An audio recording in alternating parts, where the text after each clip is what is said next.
Good morning, good morning, good morning. I hope you're all happy and well this morning. I'm Graham Hughes. Welcome to Morning Brew on Hughes of the World. I'm Hughes. This is the world. World, yeah, behind the badger. The world. Hello, hello, hello, hello. Who we got in the chat? We've got Andy in the chat. We've got Lost Missionary. We've got Graham Haller.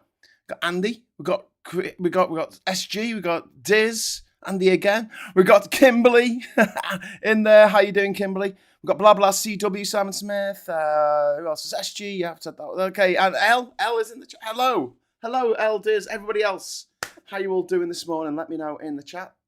Jane Lockwood is in there. Liam Fairhurst, obviously. Brilliant to have you all with us this morning. If you'd like to join our friends in the friendly chat, just hit the friendly subscribe button and you can join the conversation. Just don't be a troll. That's the only rule that we really have on this channel. It's just like, don't be horrible, you know? And if you disagree with someone, don't call them a dickhead. Just say, I respectfully disagree on this one point. But you know that over here, we kind of agree on 99% of the stuff that we talk about. So, going to be talking about Nigel Farage today, and what a crook he is, because he's a crook. He's like a total crook. If you hadn't already noticed, Nigel Farage is a total effing crook. Okay, He's as crooked as the day is long. The more the daylight, the more he does wrong. We're going to be talking about Tether, because I knew about Tether. I thought I knew about Tether. This is the stable coin that is owned by, or part owned by Christopher Harborne, the multi-billionaire who lives in Thailand, who funds over a third of the money that comes into Refuck and into Nigel Farage's back pocket. Happy Bastille Day! C'est bon! Yeah, c'est vrai. It's the happy bon Bastille jeu. Bastille jeu. Is that even a thing? Jeu de Bastille. Bonjour. Merci. Au revoir. Déjà vu. Anyway, yes, happy Bastille. The storming of the Bastille. Apparently, when they stormed the Bastille, which was the prison that they used to keep political prisoners in Paris back in the day, apparently when they stormed it, there was no one in there. It was like it was empty. It had already been emptied a few days earlier, and all that was left was like this drunk Irishman who was like thrown in there for being too drunk. And he's like, what's going on? What's going on? They're like, we're having a revolution. And he's like, what? I wasn't informed. Let me out. I'm going back to the pub. Anyway, so happy Bastille Day to all those who observe. Tether. So let's just explain what a stablecoin is. It operates using it operates USDT, right, which is world's largest stablecoin, which is backed by reserves, like actual fucking gold reserves, and is used to move money between cryptocurrency markets and conventional currencies. And European Central Bank data indicates that this El Salvador-based company, so if you're keeping track, this is a company based in El Salvador. Its gold is in Switzerland. The guy who runs it is in Thailand, and they're giving money to a British political party to bring fascism to the streets of the United Kingdom of Great Britain and Northern Ireland. It has more gold. This El Salvador-based company, Tether, bought more gold during 2025 than any country or central bank. Do you know anyone who shills for gold? Anyone who shills for gold? I don't know, but you know, I could shill for super chats. If you get some super chats in today, if you get 5 of them, I've got something a bit special for you. Okay, you'll love it. I promise you'll love it. But yes, Swiss nuclear bunker full of gold, bullion stored in a former Swiss nuclear bunker. Yeah, the Swiss, even though they were like, oh, we're all neutral over here, they did build some nuclear bunkers in case, you know, the world blew the fuck up. It's hard to stay neutral in a nuclear conflict on a scale of the world. Tether says it holds $135 billion in US government debt, and it employs 200 people. 200 people. That's getting on to nearly $1 billion of US government debt holding per person who works for the company. $1 billion per person. Wow. Farage is complete, says Francis Wimmer. Francis is Farage. Farage is complete. What is a complete? cunt. There you go. Take that, mods. Not new mods. Sorry, I meant the YouTube algorithm. Take that, algorithm. Drop the seed bomb. You don't like that, do you, Americans? You like handcuffing women to beds until they give birth, even if they're dead or alive. You like that, don't you? Don't like me using the C word. Dickheads. Anyway, Christopher Harborne owns roughly 13% of the company, Tether, but apparently he has no executive position or operational control. So it's a bit of an investment for him, a bit of an investment vehicle. He gave Refuck UK £9 million in August 2025, £3 million in October, and another £3 million in January this year. All three donations were declared. It's £15 million. £15 million from a crypto baron living in Thailand with a Thai name, Shitrat or something. I don't know. He's got a name. Shitrat. Jump shit rat. He had previously given Nigel Farage a personal £5 million gift that was often discussed on this channel, which was not disclosed until the information about it was leaked. And we need to know who leaked it. That's the real scandal here. You know, not the fact I committed the murder. It's the fact someone grassed me up for committing the murder. That's the real question. Who was the one who supplied the CCTV footage of me committing the murder? You know? Hey, they're worse than me if you think about it. Anyway, and then, as I keep banging on about, Farage met the Bank of England governor, Andrew Bailey. Can you meet Andrew Bailey? Can I meet Andrew? Can anyone just turn up and speak to Andrew Bailey, the governor of the Bank of England? Is his name on our banknotes? Is that right? I mean, there used to be. I don't know if that's a thing anymore, but we used to have banknotes that had the name of the chief cashier. Oh, it's got the chief cashier there, but it ain't got the governor. It just says copyright governor and company of the Bank of England. Okay, it's got Jane Austen's signature on this one. Sorry, I'm just looking at a £10 note. London for the governor and company of the Bank of England. So yeah, Justin, that looks like to me. No, Victoria. Sorry, Victoria. What would I say that is? Collard? Victoria Collard, chief cashier. So yeah, his name's not on the money, but you know, may as well. Might be. I think it used to be. The governor of the Bank of England used to have the signatures. Used to be two signatures on the banknotes, didn't it? Hey, Kimberly, thank you very much for the little Tweety Pie superhero thing. Thank you very much. That's very kind of you, Kimberly. Get a super chat animation. Way super chat. Awesome stuff. Farage was practicing his walk for when he was at Sam Neill's funeral. Well, I hope he doesn't go to Sam Neill's funeral because that would be a bit disrespectful because Sam Neill fucking hated him. It takes a lot for a nice guy to like Sam Neill to fucking hate someone. But there you go. There's Nigel Farage for you. Doing his fucking weird little walk. Do you see his weird little walk? His little fucking Rimmer walk. Do you see he did a little Rimmer walk? Yeah, you know what I'm talking about. Anyway, so they met with the Bank of England, met with the governor of the Bank of England in September 2025 and discussed stablecoin and central bank digital currencies. You see, the industry opposed a proposed limit of between 10,000 and 20,000 on individual holdings of future sterling stablecoins. The day before the meeting, Farage publicly cited a possible $500 billion valuation for Tether and advocated making London a centre for regulated cryptocurrency trading, which would have made the already filthy, disgusting, horrifically rich Christopher Harborne even more horrifically rich. You know, like he's got more money than he could spend in several thousand lifetimes, but he needs more. He needs more because these people are fucking scum. Nigel Farage isn't working for the people of Clacton. He is working for the gold, the gold people. He's working for the fucking stablecoin. He's working for the crypto barons. He's working for the billionaires around the world that can afford to buy more golds than countries can in any given year, that has billions and billions and billions of dollars worth of US debt. So the US taxpayer is paying interest in the form of their tax. Some of that tax is going towards interest to go to Tether to pay the interest on the government bonds that Tether holds. Socialism. Socialism for the filthy rich. Yeah, just throw all your money in the pot and I'll take it. Need to eat all that money. And there's people in Clacton. I mean, God love the people in Clacton. They're not... I just feel kind of sorry for them in a way. You know, they're not all there. Have you seen the Vox Box where someone goes out and says, you do know that Farage wants to get rid of the NHS? No, doesn't. I've not seen that. I've not seen that. All I've seen is my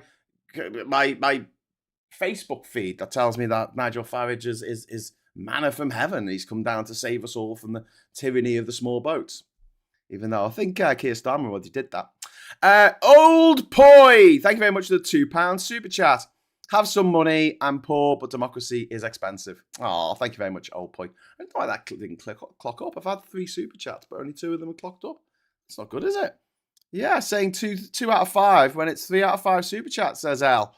That's disgraceful behaviour. I don't know what's going on there. One was a super sticker, says Diz, explaining things for everyone. Oh, Kimberly put a super sticker in. That doesn't count as a super chat? That's really ridiculous. It should be super chats and super stickers, but, you know. Who cares what Nigel Farage are doing? Where are the other political parties in Clacton? Poor people of Clacton have no political parties to democratically elect other than bin face. Yes, because Nigel Farage stepped down from his job as being their MP, which he should do until the next election, because that's the way it works. He stood down in a stunt to say, I'm going to stand. He'll win anyway. Like, he's going to win in Clacton. I mean, Binface ain't going to win. But no one else is going to give him the time to say, oh, it's me against the establishment. He is the fucking establishment. He went to a private school. He worked as a city banker. He was born a millionaire. He had so much money that he had a Coots bank account. And then he complained because he couldn't get a Coots bank account because you need £3 million coming in and out your bank account every fucking day. He made it a front page story for 5 days on all the bloody tabloids saying, how two-tier banking? How dare this multi-millionaire not be allowed to have this posh bank account that gives him all these perks? He flies around on private jets and in private helicopters. He went to see Anne Widdecombe, lay down some reef for Anne Widdecombe the other day. He turned up in a fucking private helicopter. Like, what the fuck? This is not a man of the people. He is the establishment. He is the establishment. Now, I'll tell you what, those voters in Clacton, hardly any, I think less than 1% of them would have gone to private school. I think even less than that, probably like 0.01% of the voters in Clacton went to private school by the looks of them. Like, you know, they're not the storied elite, you know? Meanwhile, Nigel Farage goes to these private members clubs and sits there smoking big fat cigars going, oh, the plebs think I'm one of them. Meanwhile, he's making money for these gold merchants and Tether and fucking crypto barons, crypto bastards. And what do, right? You know, Tether, right? It is the most used stable coin for Russia. What does Russia do with that money? Well, Russia has loads of sanctions on it at the moment. From all across the world, all these different countries have put sanctions on Russia. So the European Union has sanctions on Russia. The US still has some sanctions on Russia, I guess. We do in the UK. And if they want to try and get any money in or out of Russia, they have to do it either under sanction or they have to do it by, slightly illegal means, slightly, under the radar. And stablecoin offers a fantastic opportunity for that gobshite Putin to get money in and out of the country. And what does he do when he gets money in to the country? What does he do with that money? He spends it on North African mercenaries to come to Europe and murder Europeans as part of his war on Ukraine. That's what he spends his money on. And all these racists down in fucking Clacton are like, fucking yeah. People coming over from Africa to kill people in Europe. Yeah, I'm all for this. Woohoo! Go on, do it, Nige. Do it for us. And you're like, what the fuck? This guy is a fucking menace. He's a fucking nightmare. He shouldn't be running in Clacton. He should be in fucking jail. And in any case, when we say, why aren't the other parties standing? Well, they don't need to, because there's going to be another election later in this year. This is a by-election. The next one's going to be a by-election, I hope. But there's going to be another one later in the year. This is why Reform. Not Reform. What's the other one? Reclaim? No, that's the other one. Restore Britain. They said they weren't going to stand. And the reason being is they said there's going to be another election later this year when the Parliamentary Standards Committee comes back and says Nigel Farage should have fucking declared that £5 million that was given to him by a crypto baron for him to go to see the governor of the Bank of England, Andrew Bailey, the governor of the Bank of England, sit down with him and say, hey, can you do things that will be favourable to my mate who has all this crypto fucking investments? I need my billionaire mate who's just given me 5 mil to, like, you know, he needs to be richer. He's not rich enough. He's only got a few billion. Yeah, fucking, so yeah, don't worry. There will be a chance for the good people of Clacton, the good person of Clacton, to vote in a party that might actually, or an MP that might actually represent their needs. You know, not someone who just works for gold. Are you made of gold? Are your children made of gold? Is your wife, is your husband made of gold? Are your parents made of gold? No. Well, Nigel Farage doesn't give a fuck about them. He doesn't give a flying fuck through a rolling donut. Because he's Nigel Farage. He's in it for himself. Clearly. He doesn't even make any bones about it. He goes, yeah, I can spend that money on what I want. I can spend it on Ferraris if I want. Yes, I can spend it on it. Yeah, it's not what you spent it on, mate. It's the fact that you got £5 million fucking pounds from a crypto baron, and then you shilled for that crypto baron to the governor of the Bank of England, and you didn't declare it. Do you know what? It would have been all right if you filled out a form. I mean, it would have looked really shit, but at least it would have been okay within parliamentary standards. But it's not just the Parliamentary Standards Committee that's looking at this $5 million. The National Crime Agency and the Met are looking at his donations now between Harborne and George Cottrell. Posh George went to one of the most expensive schools in the country, got kicked out for gambling. He made 50 grand on a gamble that he did when he was in school. And he just kept on gambling. It's easy when it's other people's money. It's easy when it's your mummy and daddy's money. It's easy when it's, you know, you've stolen the money. And then he went to jail. George Cottrell went to jail. What for? For trying to launder money for drug dealers. Now, I come from Liverpool. I know how much damage drugs do to a society. Farage has no idea about this. He lives in the upper echelons, doesn't he? He lives on top of some ivory tower in some rarefied fucking heights. He doesn't have anything to do with people like you or me. He just hangs around with other toffs, other members of the neo-aristocracy, going out fox hunting and smoking big cigars and eating caviar and drinking champagne, because that's what they do. That's what they do all day. Apparently, Nigel has very expensive tastes. Oh, okay. So he has to have these sugar daddies. Although George Cottrell's younger than him, so he's not really a sugar daddy. I call him a sugar spawn. You know, I'll have to ring up my sugar spawn and get a few more mil into my bank account, into my Coots bank account, because, you know, otherwise plebs might get ideas above their station. But this is a guy who's willing to protect, for 80 quid, £80, he's willing to say up the RA, as in up the IRA, a terrorist group that killed people all over Britain in the 60s and 70s and 80s and 90s. Yeah, the IRA. You remember them? Yeah. He said up the RA for 80 quid. What would he do for 5 million? If he does that for 80 quid, what do you think he would do for 5 million? It was a gift. Yeah, tying himself in knots over that one. But yeah, so, like, you know, the Reforms Crypto Assets and Digital Finance Bill contained limited provisions on stablecoins and was subsequently removed from the party website after all this came out, because half of they didn't call it a manifesto, they called it a contract. Half of the contract that Nigel Farage and his twat, posh, cunt, fucking privately educated, gobshite mates who don't hang out with people like us, they just hang out with each other, right? One of the things in their manifesto, well, like half of it was about cryptocurrency. They wanted the Bank of England to get involved and invest in cryptocurrency. They wanted to get these stable coins going. They want to do this. They want to do that. They want to put Tether on the FTSE 500. Do you know what I mean? It's like, what? What are you doing? What? How is you want to put this on the London Stock Exchange? Yeah, that's part of your manifesto. Yeah. What are you going to do with the NHS? Oh, I don't know. Probably privatise it. Move to an insurance-based model like in America, where people like bleed to death on a gurney because they can't check. They're having to check whether they've got insurance enough to give them the life-saving operation they need. Or even better, you give birth and then 2 days later you get a bill from the hospital for 50 fucking grand because you got a bunch of stuff that wasn't covered. There were a few complications in the birth. It's a breech birth, the baby came out bum first, and now you're in debt for 50 fucking grand. And they're going, well, I don't know why the birth rate's going down. Why is no one having children anymore? I'm like, because it's too fucking expensive, you stupid twats. And also, every morning we have to look at a picture of Nigel Farage and or fucking Donald Trump, which is enough to, you know, make anyone's genitals retreat back in them so far that they can feel it in their throat.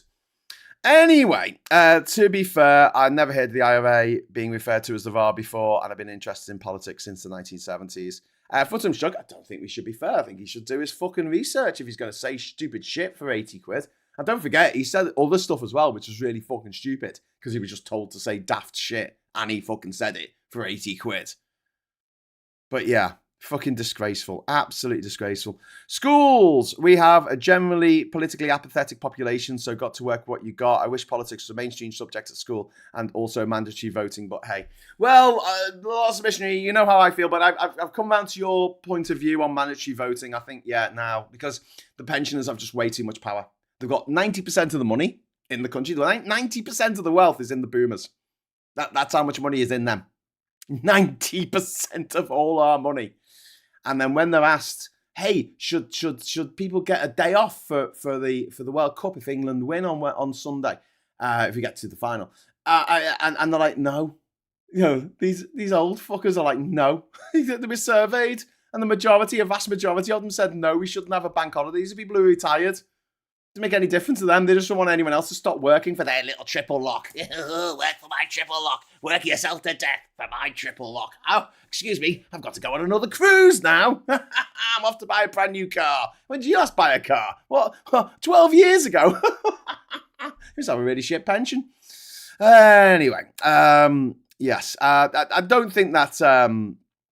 well, we got the School of Flourishing says, but politics is mandatory at school. I work in one. We teach that a democracy is when you vote for someone you want to represent you in Parliament, but that doesn't exist anymore. I mean, there is no perfect democracy, and we can all pick holes in other countries' democratic system. I mean, we look at Belgium and say, oh, they've got a very good PR system over in Belgium. Yeah, but also they didn't have a government for the best part of over a year. It's like, what the fuck? Because they couldn't, you know, none of the parties that got less than 50% of the votes, because that's what happens in a PR system, could get together and say, okay, we'll form a government together. So there just wasn't a government. And I'm like, it's not optimal. It's not optimal. And then in Switzerland, they have like a referendum-based model approach. And I'm like, well, okay, that might work in Switzerland, but I don't think it would work here. Because in referendums, whichever side spends the most on advertising wins 99% of the time. Did you know that? And who liked referendums more than anyone? The Nazis! And they weren't exactly democratic. I'm not defending the first past the post system. I do think we need to explore better ways of doing it. But yeah, I don't think it's the worst. I don't think it's the best. But there you go. I'm into mandatory voting, an 8 years term limit for MPs, and no House of Lords rules to follow. Kimberly, I disagree about the 8 year term limit for MPs. If someone's really good at their job, I don't have a problem. I think there should be an age limit, which there is now for the Lords. And also, I think if you are a member of the House of Lords, because I think it's a bit unfair that you get made a peer, you get made a member of the House of Lords, right? And that's a lifetime. That's a lifetime appointment. So Charlotte, what's her fuck face? Boris Johnson's daughter / lover, whoever the fuck it was, she got put into this House of Lords at the age of 29. You know, she could conceivably be in there for like the next 70 fucking years. And then you're going to put term limits on MPs who actually apply for the job and want to do a job and are good at the job. I don't agree with that. But I mean, the way that our system works anyway, there's a bit of churn. What can I say? Are any seats safe anymore? Are they really? Are there any safe seats? Maybe Liverpool Walton for Labour, or I don't know, chipping fucking Salisbury for the Tories. But that might even go to reform. I don't know. Farage was offered security by the state but turned it down. Why? Darren, yes, because he has to be the victim. He had to be the victim. For fuck's sake, not all pensioners. Yes, I know. All right, let's do it. Should we do it? Should we do it together? 1, 2, 3. Not all boomers! Yay! Not all boomers! We did it! Woo! Yes! Get that off your bingo card. Yeah. Don't even dare say young people today. Young people today, they've got no attention span. Hughes, do you think it's okay for the people of Clacton not being able to get the choice of who they want to represent them in Parliament? They either vote for a bin or Farage. That's democracy, is it? Well, like I said, School of Flourishing, there's going to be another election later this year. That's exactly what Restore said. When we're not going to run against him because there's no point. There's going to be another election. It's going to cost another £280,000 to have a second election later in the year when he gets his fucking arse kicked by the Standards Committee in Parliament, and there's a recall petition, which there will be, and he has to run again. He doesn't just get off his nose, this is a vanity project for Nigel Farage, and none of the other parties are getting involved. They're like, fuck you. We don't want anything to do with this. This is his choice to argue with a bin for the summer. He does not have to do this. He has chosen to do this because he's a cunt. he's chosen to take the duly elected MP of the people of Clacton, rightly or wrongly, away from them. And say, right, I'm not doing this job that I was elected to do. The job that I've been paid to do for the last 2 years. Not that the £98,000 he gets for being an MP in Clacton is very much for a person like Nigel Farage. I mean, it's a fuckload for me. I mean, that would be more than I earn in probably a decade. But he's all right. He's all right, Jack. He's Oh, for Dizzers Fix, thank you very much, Viper Scott, for the £2 super chat. Ooh, hey. This is very, very exciting. Talked with a boomer about the triple lock, and they were like, we earned this, but I asked, why should I fund it when I won't get the same thing? And they seem to understand how the social contract broke. Yeah, we're not gonna get pensions. If you're aged under 50 right now, you're not gonna get a pension. That's it. They're gonna want you to keep working until the day you die.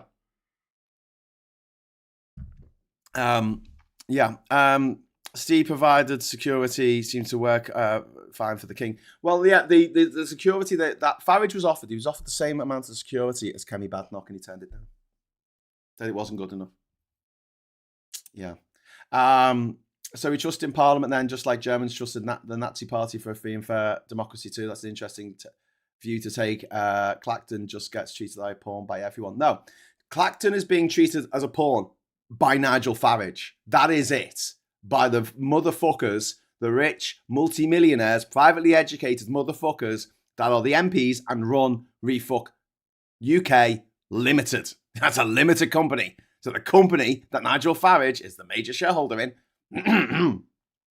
funny that, is its job is to make loads of fucking money for Nigel Farage and his cronies. And he's very, very good at making money for Nigel Farage and his cronies. He doesn't give a flying fuck about the people at Clacton. He's never there. He never turns up to any of the surgeries or anything. So there's going to be another election later this year. Do you understand that? There's going to be another election later this year when Nigel Farage is found guilty by the Standards Committee, is suspended for 10 days, a recall petition comes in, and then they'll have another election. So what is the fucking point of our political parties, our major political parties, standing up against Nigel Farage at this point when they know he's going to win? I mean, he's got an overwhelming majority in Clacton. It's only going to go up because the people of Clacton love a crook, apparently. So what is the point? You may as well let him spend the summer wasting everyone's time, wasting the money of the people of Clacton, because they're the people who ultimately have to pay the £280,000 for this fucking election. Why should the other parties get involved in this vanity project from one of 650 MPs? Don't talk to me about democracy when it's one person's fucking ego overriding, the will of Parliament. Labour have got 400 MPs. Why would they need to stand anyone there anyway? They've got over 400 MPs. They've got a massive majority. They've got a majority of over 150 people. And 350 of them want Andy Burnham to be the next leader. So what's the point of having a leadership contest when they're like, no, we want this guy? It's fine. We did that with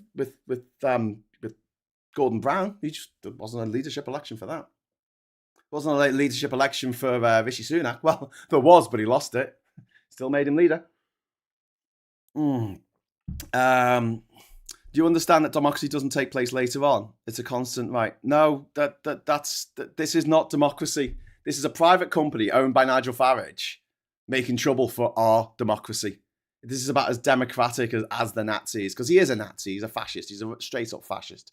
The fact no one can be bothered to stand against him. No, they will stand against him when the actual by-election takes place, once the people of Clacton have all the information. At the moment, Nigel Farage is using this to say, oh, my jury is going to be the people of Clacton, right? He said, my jury are going to be the people are going to judge me, are going to be the people of Clacton.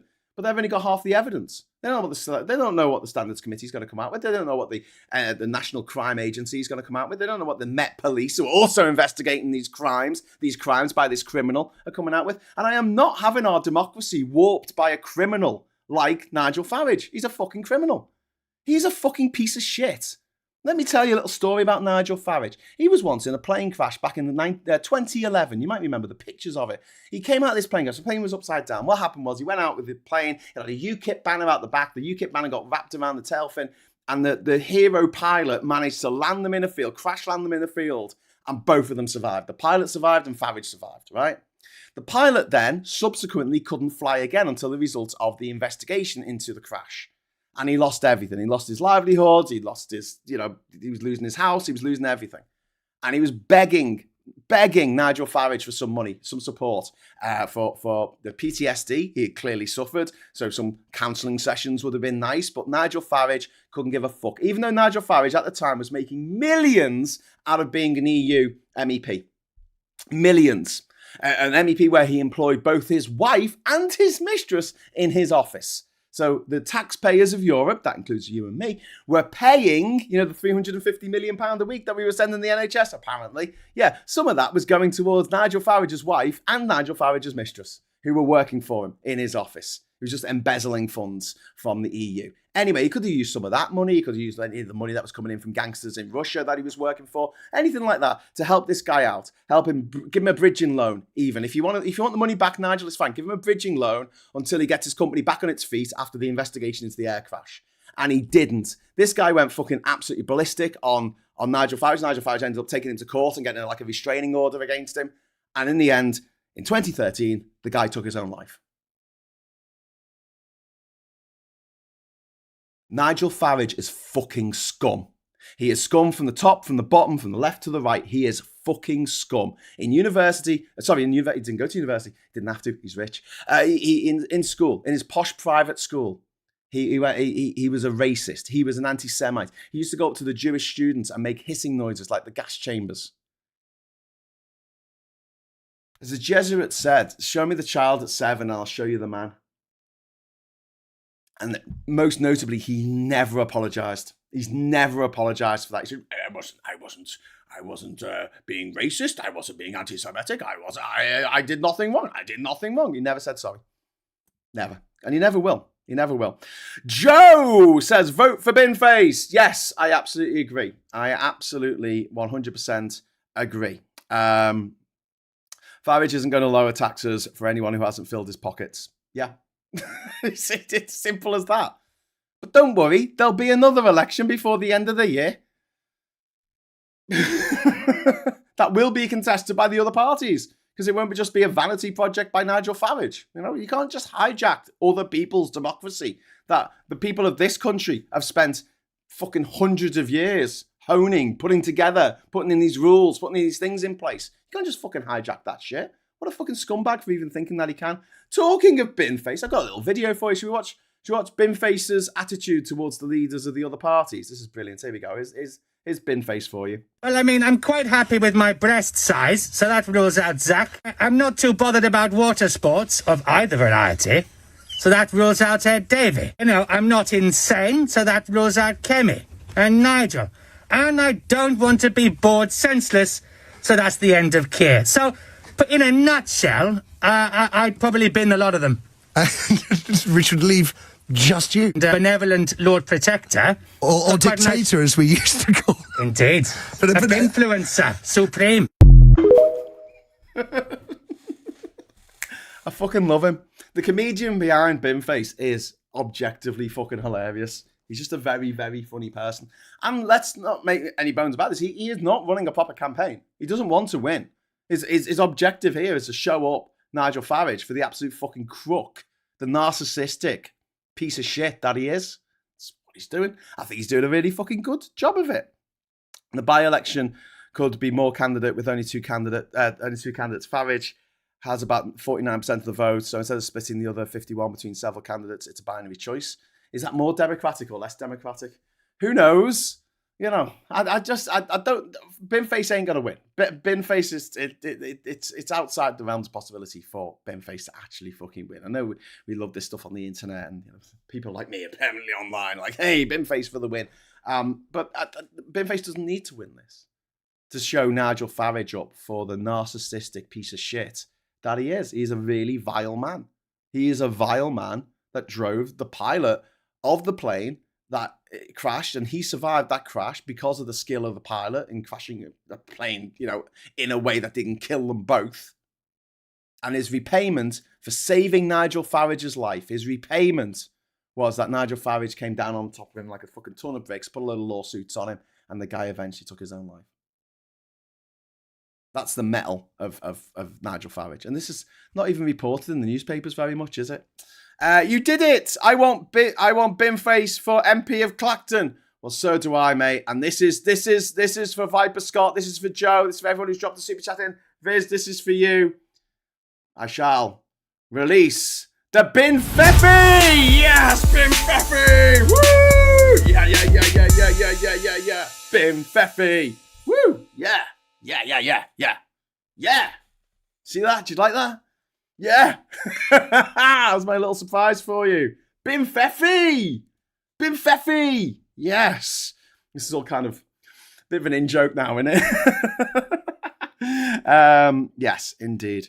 Anyway, oh, that was cool, wasn't it? Should we do that again? What do you want? Do you want Boba Fetty next? We could do Boba Fetty.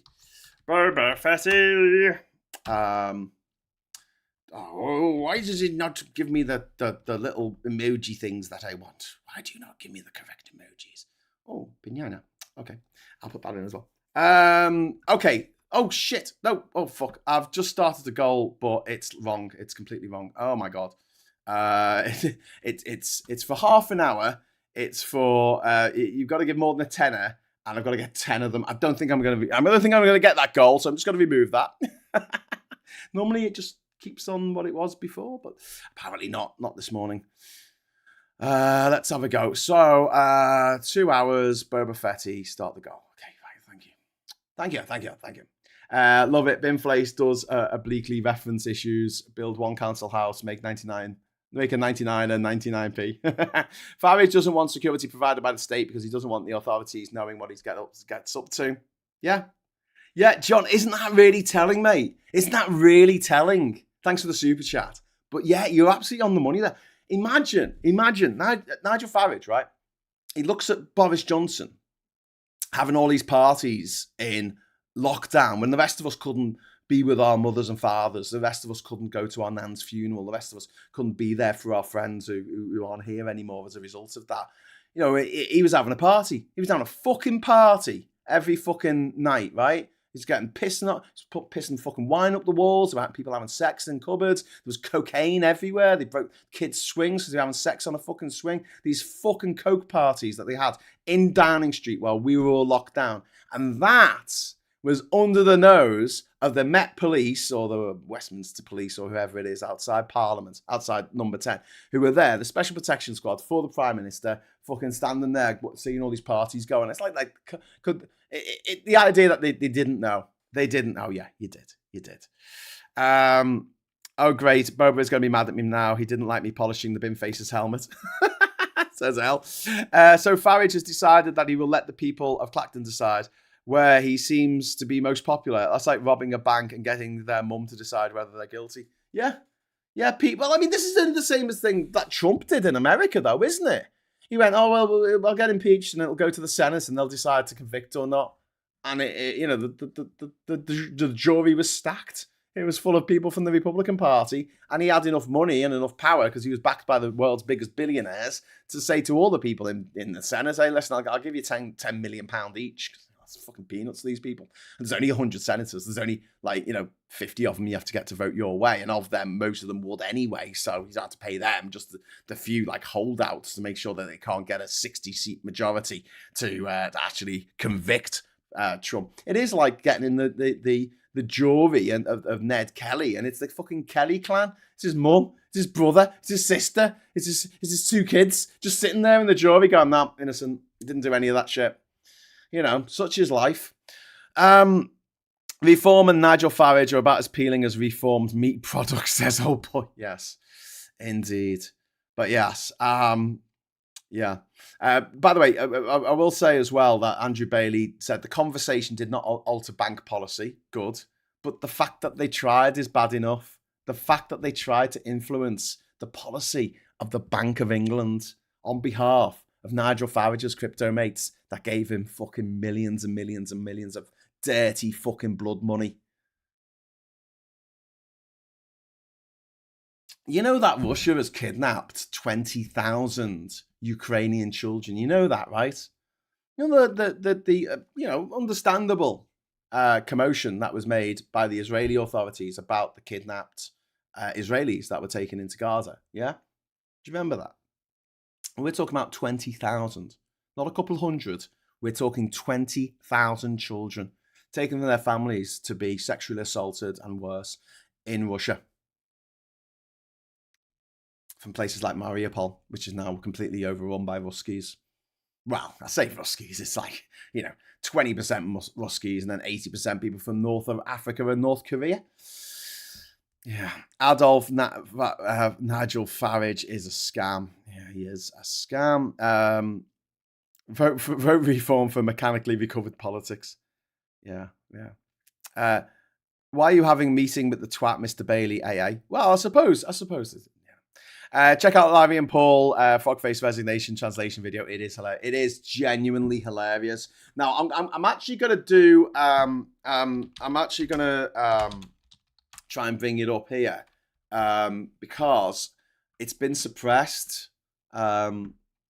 So Larry's in our politics group on WhatsApp, and he says that that's been suppressed compared with what they normally get, and a big part of that is because at the end of it, they make a swear.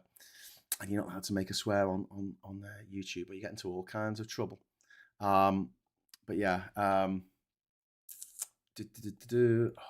to get the link up here. I'll add this to the chat. Larry and Paul. Do you know what I wish we could do on here, right? What I want, hey, Google overlords, listen, what I want is I want to be able at the end of my videos and my live streams to send everyone watching my live stream to another video. So like at the end of my live streams, after the credits, it will automatically take you to the Larry and Paul video that I've just put here. Well worth watching. Let's pin that message there. So there you go, Larry and Paul. I'll pin that for a little while.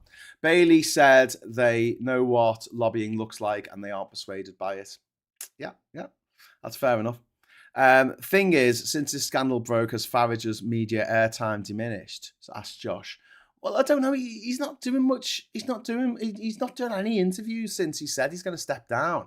And then he's got people like Layla Cunningham, privately educated, of course, or Richard Tice, privately educated, of course, or Robert Jenrick, privately educated, of course. So you're seeing a pattern who have gone on TV as like his proxies to try and defend this embezzlement of money, this money that's been given to him by a crypto billionaire in order for him to shill for crypto. Quid pro quo, 5 million quid pro quo. It's mind-blowing. It's absolutely fucking mind-blowing, you know? And you know, the reform is still saying that, you know, the allowing cryptocurrency to do whatever the fuck it wants remains party policy, you know, deregulating crypto, which is all these gangsters want, because it's a really great way if you're making money through, I don't know, raping women or selling drugs to children or, you know, nefarious, you know, selling arms to, you know, being an arms dealer. It's fucking great, you know, if you want to sell a load of AK-47s to some, I don't know, would-be pirates in Somalia, crypto is the best way to do it. You know, it's pretty untraceable. The things they say about crypto to go, it could always be traced. It goes, no, it can't. Fuck off. Stop fucking lying.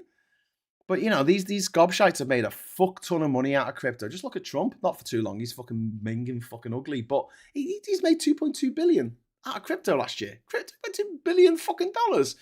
And I've taken a cut every time someone bought or sold one of his fucking cryptocurrency scams. They've all lost their money. It's all gone to fucking Trump. The Broken News boys, I know them. Yeah, they're very top. They're very top. Jenrick stood in for James O'Brien one day last week. Yes, he did, Colin. And our mate Peter Core from Rejoin EU March, he called in, and he's a truck driver, and he's just like, you fucked us, you arsehole. It was really good. It was a really good conversation.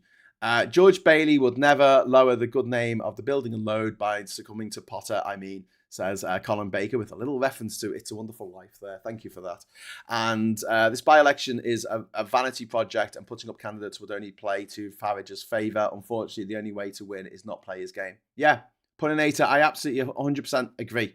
What is the point in taking part in an election and spending all that money and time and effort that could be spent on getting the job done? You know, you're the new Prime Minister of Britain, the UK.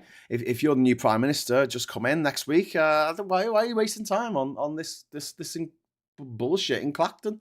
Which is it is bullshit. That's what Nigel Farage is doing this, knowing there's going to be another election down the road. This is the second time that Farage and his clowns have done this. So a lot of the constituency boundaries for councils is going to change next year, and there's going to be new elections, right? So what a lot of councils chose to do, some of them were Tory councils, some of them were Labour councils, but what they chose to do is defer the elections that were supposed to be taking place this year to next year after the boundary changes come in. Otherwise, you have an election which is really fucking expensive. It's a lot of money to run an election, right? But instead, they said, no, we're going to have an election this year, and Farage took the government to court, because he's got loads of money. He can afford to take the government to court, can't he? He's got unlimited supplies of money from crypto billionaires who live in fucking Thailand. Why does he live in Thailand? It sounds a bit dodgy to me. But yeah, tell me more. Anyway, they took the government to court and said, no, we've got to have elections this year. Got to have elections. And what's the point? You're only going to elect these people for a year. And half the knobheads who got in for refuck don't even know how democracy works. You've seen the footage, haven't you? What a standing order is. I don't know what a constitution is. I don't know. I think this is undemocratic because I'm thick as pig shit and I never bothered to read anything before getting this job. And it's like, sorry, your ignorance is our fault because we were supposed to educate you in some way about whatever, so you know what a fucking standing order is. No, fuck off. Like, do it yourself. But anyway, they're only going to be in place for a year and there's going to be another election. What's the fucking point?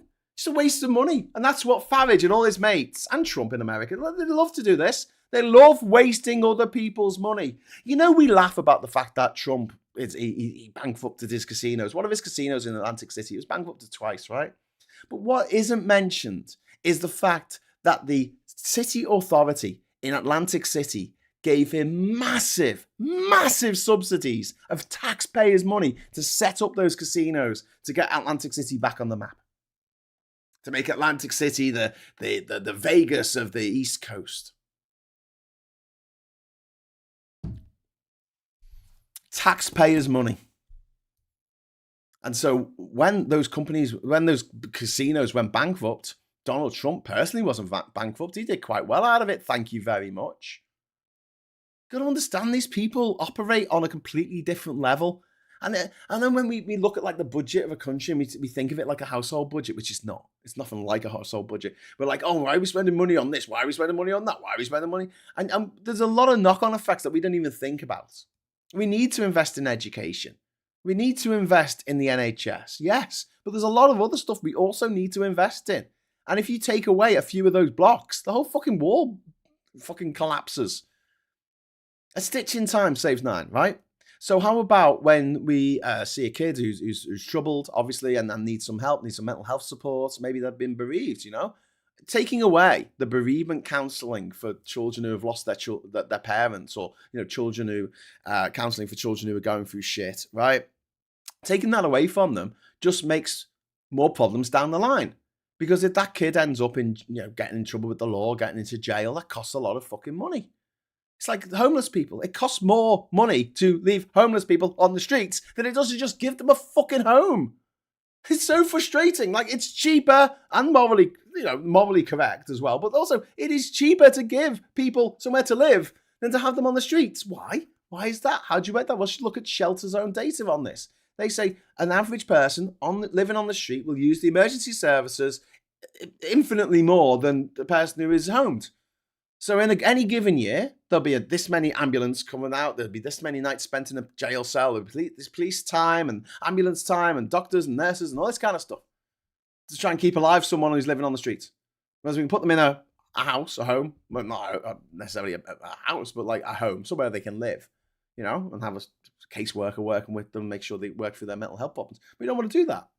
The only time we ever bring up homeless people is when people want to say, don't want to give money to foreigners because if we give money to foreigners, then we're not giving money to the homeless veterans. And like, so when did you start giving a shit about the fucking homeless, mate? It's funny that. Oh, for charities, you start at home, they say. But yeah, they don't even give charity to the people who fucking live here. Never mind someone who live on the other side of the fucking planet. But then if we do support countries on the other side of the planet to not become failed states, then that has a knock-on effect on us as well, because then we don't end up with situations like the Somali pirate situation, which meant that all of our goods and services went up in price for over the years from 2009 onwards, because any ship coming across, not services, just goods, coming through the straits between Yemen and Somalia had to run the risk of getting boarded by Somali pirates. So, you know, stitch in time saves 9. A quid in time saves 9 fucking million. School, yes. If there is a vacancy, there is an election. But there wasn't a vacancy. Arguably, Clacton has no representation since July 24. Yeah, and that was completely at the behest of Nigel Farage. Nigel Farage decided to do that for the betterment of the situation for not the people of Clacton. He doesn't even know where the fuck it is. For the betterment of the people in Nigel Farage's circle, his family, his friends, his old school buddies, the ones he wasn't racist to. Yeah. Anyway, we've got some good news coming in today. The Public Office Accountability Bill is scheduled to complete its report stage and a third reading in the Commons today. This is the Hillsborough law. Returning to the Commons, it would impose a statutory duty on public authorities and officials to act with candour, transparency and frankness during inquiries and investigations. Officials who deliberately mislead the public could face criminal prosecution. Up till now, you could lie all you like to an inquiry. You could lie. You didn't have to tell the truth. You could just lie through your fucking teeth. And as long as you didn't get found out for lying through your teeth, you're all right. And even if you did find out for lying through your teeth, there was still nothing the government could do. There was still nothing the authorities could do about the fact that you lied to the authorities. Now, in the criminal proceedings, obviously it's different. If you lie to the police, you can get into trouble for that. But no, in inquiry, no, public inquiry, now you can lie all the fuck you want, right? So let's get rid of this. It's the Hillsborough law, okay? Progress has been delayed by a dispute over whether intelligence agencies could decide what evidence should be withheld on national security grounds.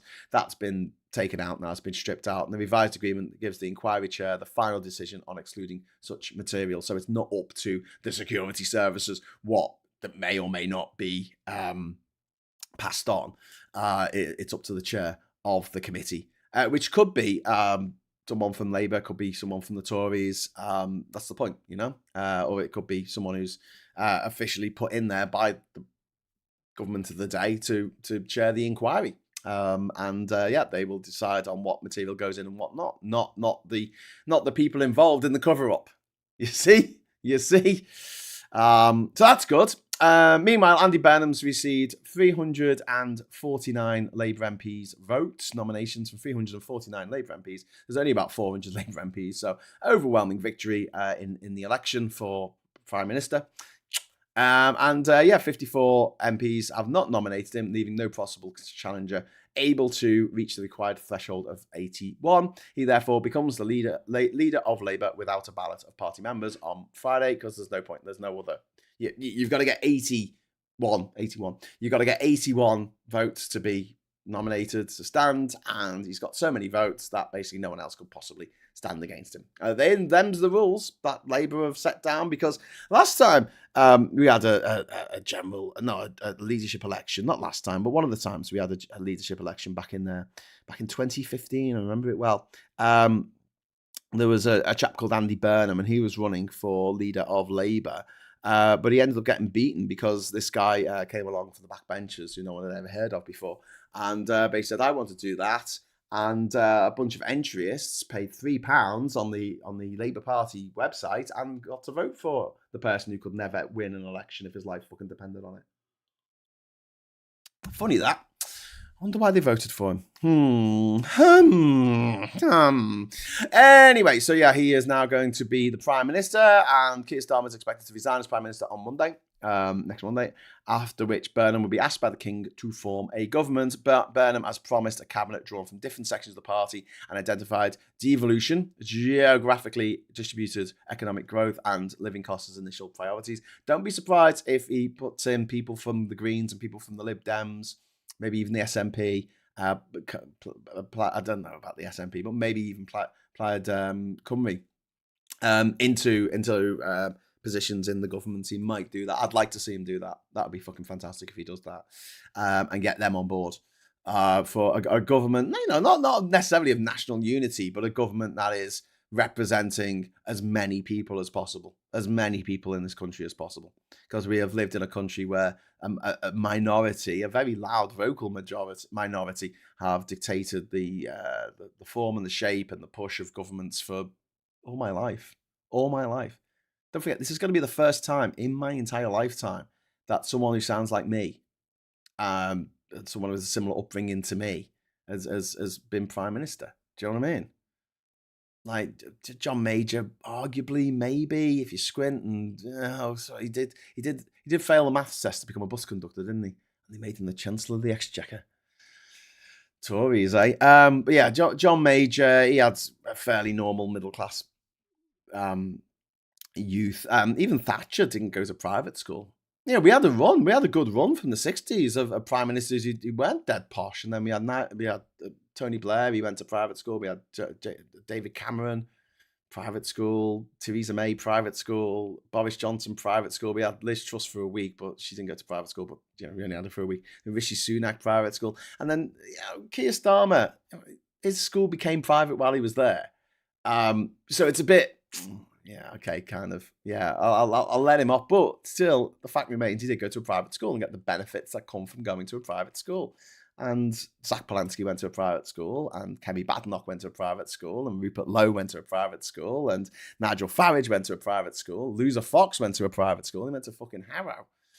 Like, the leaders of all the main English political parties all went to private school, like 100% of them. So I'm very, very glad we're going to get a prime minister who didn't, who just went to a normal school, like what I did. Who had a very normal middle class childhood growing up in the 80s, liking good music. And when he talks about music, you can tell he actually likes music. He listens to music. He's not someone who's like just pretending. Like Keir Starmer, even when he's talking about something that he really enjoys, like football, it doesn't sound genuine, does he? There's just always this barrier there of like being very careful with every word he says, which I suppose is great if you're a barrister. You're defending your clients or something. On these very technocratic details, but for a prime minister, I just want someone who sounds like me, please. Just someone who's just normal. I'm fed up with these weirdos. It's like a conveyor belt of nutters. But yeah, Lawrence Fox's school isn't his only issues. Well, yeah, Lawrence Fox is a guy who spends Father's Day on his own without his children, burning pride flags. If you can believe that.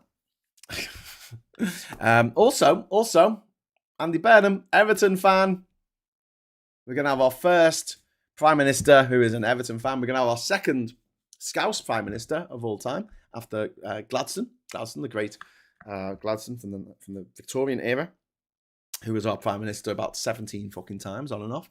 And also the Prime Minister of Canada, Mark Carney.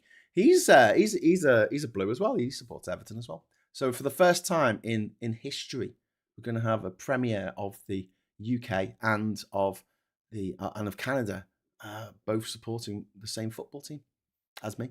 Anyway, there you go. Starmer always looks uneasy. He does. He always looks uncomfortable, and that makes you feel uncomfortable. It's like Gordon Brown, right? Who didn't go to private school, by the way, but he was only Prime Minister for 3 years and he never won an election. But Gordon Brown always made people look. He made me feel sad. When I saw him speaking, he always makes me feel sad. He just came on. He was like a sad face, and he was always like, "Oh, he's always very just." He was never like, hey, everybody, how you all doing this morning? Yo! I think he was a good chancellor. I've said that before. I think he was a good chancellor of the Exchequer. I don't know why he had to give that up. He could have, he could have had someone else as prime minister. Maybe David Miliband might have been a better idea for prime minister at the time. But that's what you got, and there was no election for that. But yeah,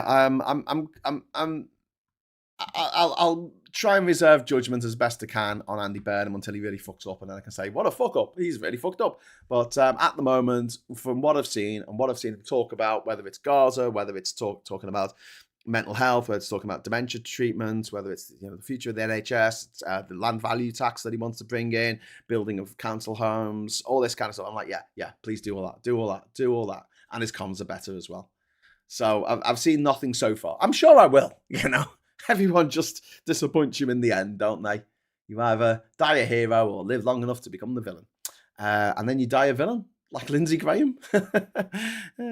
Frog Archer's favourite music is the sound of drowning immigrant children in the channel. Yeah.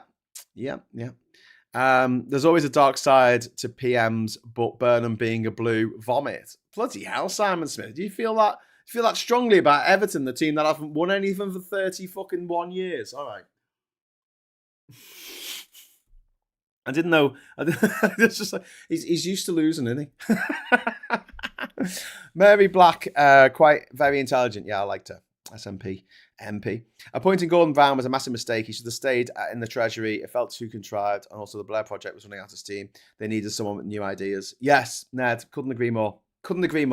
I always feel that with governments, they get to a point where they run out of ideas. And usually it's about 10 years. 10 years in government. They've won 2 elections on different manifestos that they wanted to, get this project done. And then they get it done. But 10 years in, right? This happened with the Tories under Thatcher and then Major. This happened under the Labour government under Blair and then Brown. And it normally happens after about 10 years, right? It happened with the Tories after 5 fucking years.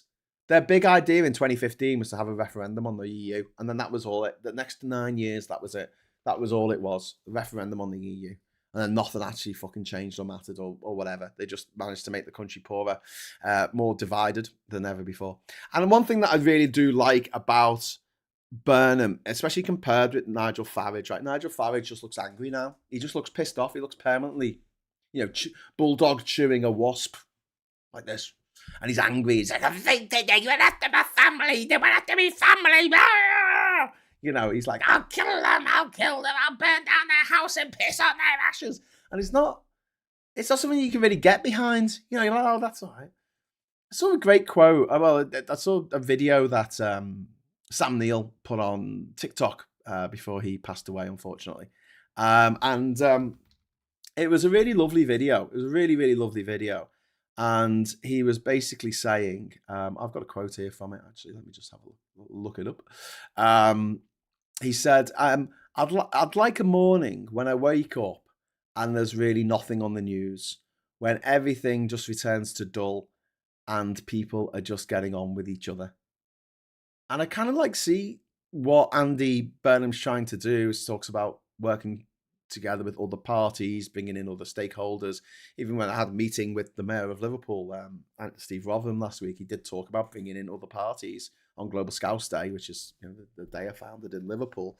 Don't make it a one party thing. Don't make it a Labour thing in Liverpool. Make it across the parties. It's a celebration of all things Liverpool, a cross between St Patrick's Day and Burns Night for Liverpool, based around the dish of Scouts, which is this concept that I had 20 years ago now, and has finally sort of kicked into high gear, hopefully, the backing of Liverpool Metro Council. The Metro Mayoralty.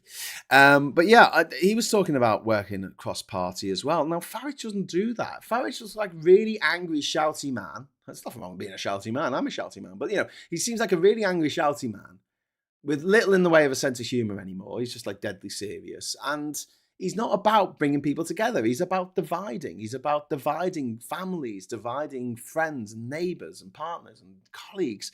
He's about dividing people into the have and have-nots. He's the have-nots and the have-lots.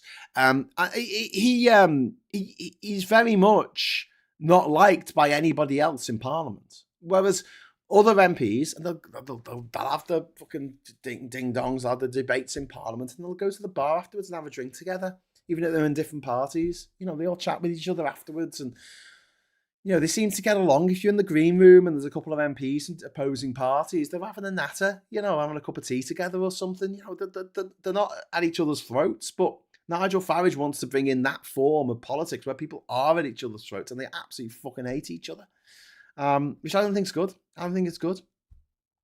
Farage is a remarkably ugly man inside and out. He is. God, he looks like a deflated fucking scrotum.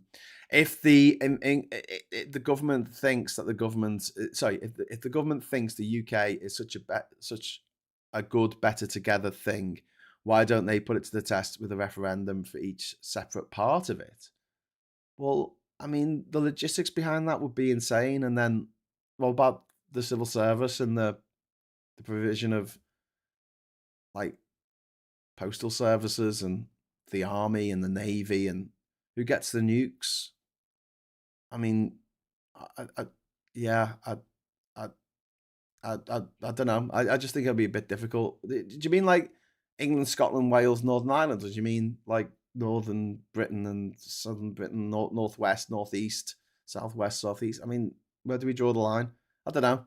I'm not a mad unionist. I feel like we fucked over Scotland something rotten by dragging them out of the EU without against their will. Just, you know, England and Wales. Thanks for that, twats. But that includes me. I did not vote for Brexit, but I have to take responsibility for the majority of the people who voted for that abomination. The vast majority of people who voted for Brexit came from England. But yeah, Farage is what the Spanish call le provocateur. Le provocateur. Yeah, in Spanish. We provide our own. You get the nukes, each country. It looks like the Cowardly Lion without the mane or charm. Yeah.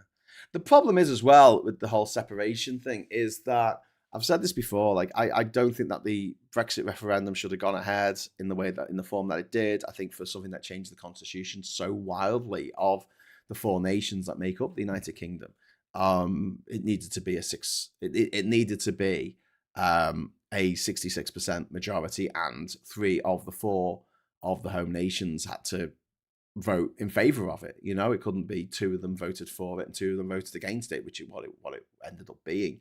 I found that really, really offensive because it meant that nearly half the people did not get what they wanted, which is disgraceful. Now, when Norway voted for independence from Denmark 100 odd years ago, it was 99%. It was 99%. When the Falklands voted to stay in 2013, voted to stay British, it was 98%.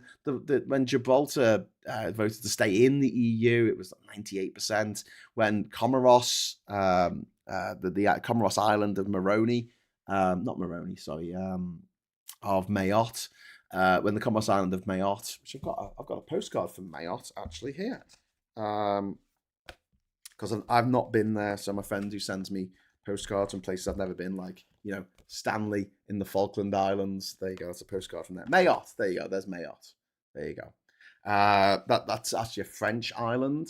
So there's 4 islands in Comoros, which is a group of islands between Tanzania and Madagascar, and that's one of them, and it's French. It's a French island. It's a French département, and they had a vote in the 1970s whether they wanted to stay part of France or become part of independent Comoros with 3 other islands, and they voted 99% to stay with France. 99%. It's emphatic.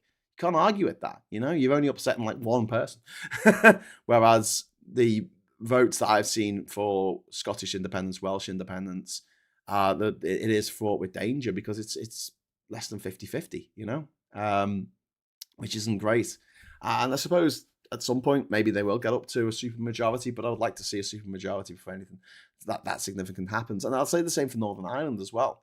I mean, Northern Ireland, that was gerrymandering at its fucking finest, wasn't it? Because they had a referendum in the 1920s to say, do you want to be independent to Ireland? And nearly everywhere in Ireland said, fuck yeah, except for 6 of the 9 counties that make up Ulster. who said no. And they said, okay, well, we can keep you part of Britain then. We'll just draw a line around you. But it resulted in what we see where, we've had troubles in Northern Ireland for years and years and years. And you got these crazy people over there who think they're more British than people like me who are actually fucking born here. People are actually born here and live here. But, they're British. And I'm like, well, there's two islands. There's one called Great Britain. That comprises of England and Scotland and Wales. There's 3 countries on one island, right? And then there's another island called Ireland. And that comprises the Northern Ireland and Republic, right? You're Irish, mate. I mean, you might be a British citizen, but you're not really, are you? You're not. It's like someone from Gibraltar is a British citizen, or someone from the Falkland Islands is a British citizen. I don't know. I was going to mention the Falkland Islands because fucking Argentina's saber rattling again. Saber rattling. Saying, well, we need to talk about this. That Argentina is demanding talks over illegitimately occupied Falkland Islands days before England match. Okay, here's what you got to know, right? The Falkland Islands was found by a British person flying the British flag, right? Or the English flag. And it was basically said that they said, right, we're setting up here, right? This is going to be ours. And the Spanish were there for a few years, and then the British kicked the flag. There's a point where the French were there as well. The French had one island, the East Island, and the British had fucking West Island or something like that. But here's the thing, right? Here's the thing that really pissed me off. The Falkland Islands, Alice Malvinas, whatever you want to call it, right? It was all occupied. It was terrace nullius. It genuinely was terrace nullius. Not like in Australia where they just closed their eyes and pretended the Aboriginals weren't there. This is like proper no man's land. Like nobody owned this land. There were no humans living on this land. It was just somewhere the penguins like to hang out. And the British colony set up there and was set up there before Argentina was an independent state. So yeah, maybe if you go back in time far enough, you could say, well, maybe the Spanish have a right to that island. Maybe you could go back far enough to say that the French have a right to that island. The Argentinians, the fuck are they got to do with it? And I'll tell you what, we will give the here's the deal, right? We will give Argentina the Falkland Islands. They can have that, right? And in return, they have to give the land that they stole from the Incas, the Guarani, the Tahuti, the Mapuche, the Querandi, and give them back the 25,000 metric tons of silver that the Argentinians robbed from the land, and we'll give them back the Falkland Islands. We'll throw some sheep in for good measure. There you go. How about that? How about you give the land back from the people that you fucking stole it off? And then, I don't know, maybe you can all cram onto the Falkland Islands. I'm sure you could all fit if you stand up. And this is the play all the time in Argentina, whether it's Juan Perón or the military junta that was in charge up until the Falklands War, or whether it's Javier Milei who's in charge now. They always do this. They always go, oh, look, the economy is not doing so well and people are starving on the streets. But I'll tell you what. Look at those islands over there. Look at those islands. Yeah, we need those islands back very badly because, fish. Yeah. So, yeah. I'm sorry, but no. Fuck off, Argentina. Like, I'm a lefty, but fuck off. And people go, oh, but it's close. It's closer to Argentina than it is to Britain. Yeah, the fucking Channel Islands are closer to fucking France than they are to Britain. They're still British. Got to ask the people who live there. The people in Jersey want to become part of France. I am not going to stop them. If 99% of the people in Jersey say, oh, fuck these British people, I want to be part of France from now on, they're fine. That's what they vote for. Overwhelmingly. I'm not having a 50-50 fucking vote. None of that shit. But they're like, overwhelmingly, yeah, sure. But then, Americans saying, we're going on the side of Argentina because obviously Javier Milei is a big friend of Trump. Trump gave him $40 billion in used banknotes, sent them over in a shipping container. Used fucking non-sequential numbered fucking banknotes. Fucking heist of the century. $40 billion out of America on a ship to South America, to Argentina. That happened. That fucking happened last year. you know, he's good natured with Trump, and Trump's going to go, oh, you know, you should get, it's close on the map. Okay, well, are you going to give American Samoa back to Samoa? Hey, I've got a better idea. Why don't you give Hawaii back to Japan? Or even better, why don't you give the Hawaii back to the Hawaiian people? You know that land that you annexed? It's got nothing to do with you. Yeah. You're going to have to give Alaska back to the Russians, because that was bought off Russia, wasn't it? So, you know, there's a point of it that's closer to Russia than it is to America. Now, you don't have to go through someone else's country to get from Russia over to Alaska, but you do have to go through someone else's country if you want to get from the contiguous United States, the lower 48, to Alaska. Okay. So the Azores go to who? I don't know. Canary Islands will have to go to Morocco, I guess. They can't be Spanish anymore because they're closer to Morocco than they are to fucking Spain. Is that it? Is it geographical proximity? Or do you ask the people who live there what they want to do? And then respect that. If you don't respect that, you don't respect democracy, and I've got no time for you. Give Alaska back to Russia. Yes. Anyone else planning on putting bin bags on lampposts in gammon areas? Raise the bin bags. No, Sean, I'm not going to do that. It'll look horrible. It'll look fucking horrible. And they'll blow off. They'll blow off and end up in a tree somewhere. So no, I'm not going to partake, I'm afraid. Benny Larson, Norway's royal family descends from the Danish royal family after independence from Spain. They had a public referendum and chose a Danish prince to become their king. Oh, what a lovely story. New bin face policy to help the people of Clacton by moving the hand dryer in the toilets of the Clacton local pub to a more appropriate location. Bless him. Make the football match tomorrow or whenever it is both for custody of the Falklands and Hatsune Miku. Why not? What is Hatsune Miku? I don't know what that is. But yeah, just the arrogance of certain countries. I mean, isn't that rich? Someone from Britain talking about other countries' arrogance, but you can't just pick things on maps and say this is ours. Like Venezuela do this. Venezuela claim 2/3 of Guyana. 2/3 of Guyana, they claim it. It's not been theirs ever, based on some rendering of the treaty that the Pope, the Treaty of Tortillas or whatever it's called, the Treaty of Tortillas. That was it, wasn't it? But the Pope said that everything left of this line, of this imaginary line, is Spanish, and everything to the right of it is Portuguese, something like that. And they had this claim over Guyana. It's like the people of Guyana do not want to be Venezuelan. They do not want to be ruled from Caracas. They do not want that. They speak English. They play fucking cricket. They drive on the left, for fuck's sake. You know, they're part of CARICOM. They see themselves as a Caribbean country. They don't see themselves as Latin American because they're not. And yet, the Venezuelans are like, no, that's ours, that is. Guatemala's the same with Belize. They've got a claim over the whole of Belize. They're like, no, that should be ours. All of Belize should be ours. They're the same as Guyana. And they don't share cultural ties with the other countries in Central America. They share more cultural ties with Jamaica.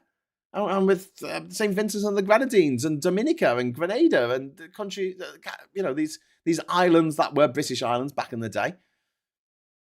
Just fucking crazy. Like, just leave it. It's fine.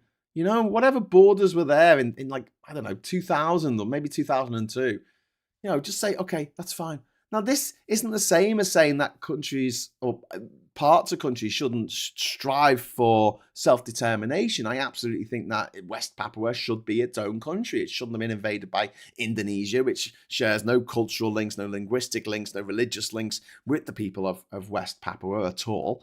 And in the same way that, there's countries that feel like they're under the yoke of another country and areas of a country that want to break away. I'm not going to argue with that. And if a majority of the people in that particular area don't want to be part of the country that they're in, like a vast majority, 66% don't want to be a part of it, fine. Let them do their own thing if that's what they want to do, or let them join another country if they want. If West Papua wanted to join Papua New Guinea and have a whole new country just called New Guinea, that's fine with me if that's what they want.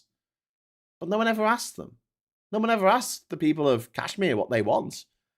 You've got India, Pakistan, and China fighting over Kashmir and Jammu, and no one ever asked the people of Kashmir and Jammu, do you want to be Pakistani? Do you want to be Indian? Do you want to be Chinese? Or do you want to just have your own mountain kingdom up in the mountains where nice things happen and it's all very pleasant, instead of people digging into the snow with machine guns and shooting at each other every fucking few months? It's just like, yeah. What? Really want part if Oldham Metro back, Simon. What? Give Greater Yorkshire back to all the lands given away by the Tories to other countries in the 1970s. What? Greater Yorkshire back? Well, what was the land in? Simon, tell me more about this. I'm kind of interesting. All of the world's problems can be linked back to humanity. Let's criminalise human reproduction. Says Puninator. And in about a generation or so, the world will be better off. Well, they've effectively criminalised human reproduction as it is. If you sexually assault someone, quite often, more often than not, around the world, you'll get a fine. You get a fine, maybe about £5,000. Fuck all, fine. You don't need to see any jail time. But if you give birth in America, you get a £50,000 fucking bill from the hospital. That's your fine. That's your childbirth fine. So basically they've made giving birth to a baby in a hospital in America more of a criminal act in terms of the punishment that you get for doing it than actually sexually assaulting someone or robbing their stuff or beating them up, causing ABH, GBH. Riddle me this, you probably won't go to jail for giving birth, but you will if you don't pay your fucking hospital bills.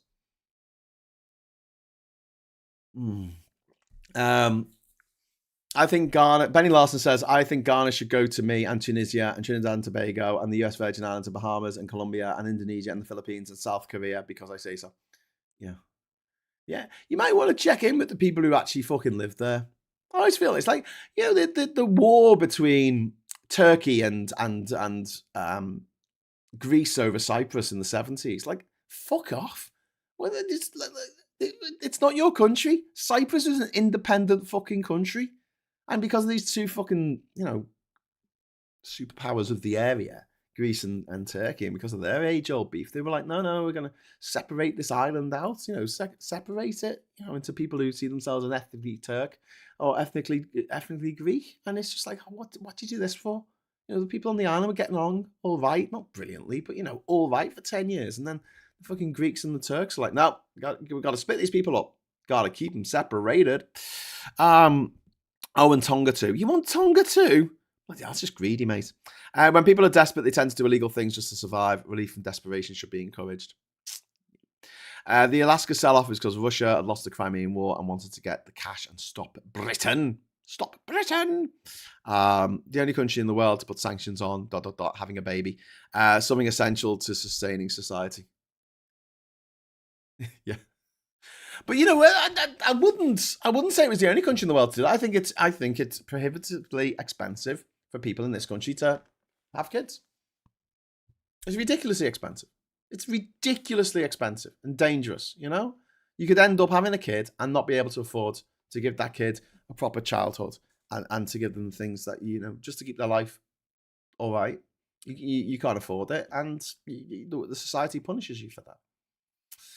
And the kids might grow up resenting you because whatever, and might end up in, if you can't afford to feed your own children, it's not a great situation to be in.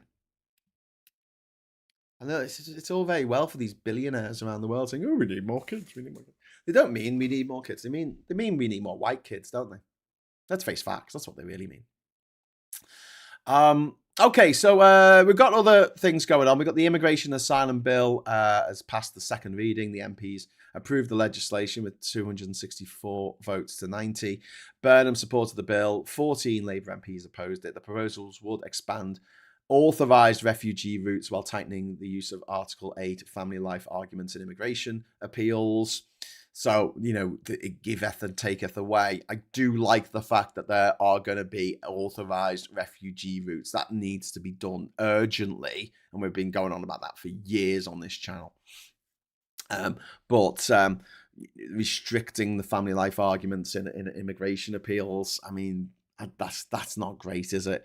Immigration judges will be replaced by independent adjudicators intended to decide cases more quickly. Refugees placed on new core protection routes could have their status reviewed every 30 months, and a Conservative amendment required withdrawal from the requiring the withdrawal from the European Convention on Human Rights was defeated. Good. Meanwhile, the government intends to remove protection from the Immigration Act 1971, covering Commonwealth citizens who settled in Britain before 1973. The exemption would cease to apply to people convicted of serious offences, including terrorism, human trafficking, and child exploitation. This is because of Shabir Ahmed, the leader of the Rochdale grooming-gang. He was convicted in 2012, sentenced to 22 years in jail, and released after 7/14. He's been stripped of his British citizenship, but is currently protected from removal because he arrived before 1973. They're getting rid of this loophole. But even when they get rid of this loophole, it's going to be difficult to deport him to Pakistan because Pakistan's government don't want to take him. There'll probably be some money changing hands. They'll probably just say to the government of Pakistan, here you go, here's some money, just take him, please. Pakistan disputes whether it's required to accept him, meaning a legislative change does not guarantee deportation. Meanwhile, the Confederation of British Industry and Energy UK report that 40% of companies are reducing investment because of energy costs. Because of Nacho, the Nacho Man. Nacho Man. Just do a little cover version of that, shouldn't we? For Donald Trump, Nacho Man, not a chance. Hormuz opens.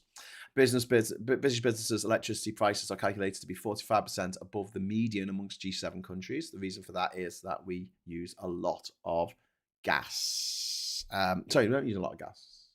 We use a bit of gas. But we charge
yeah.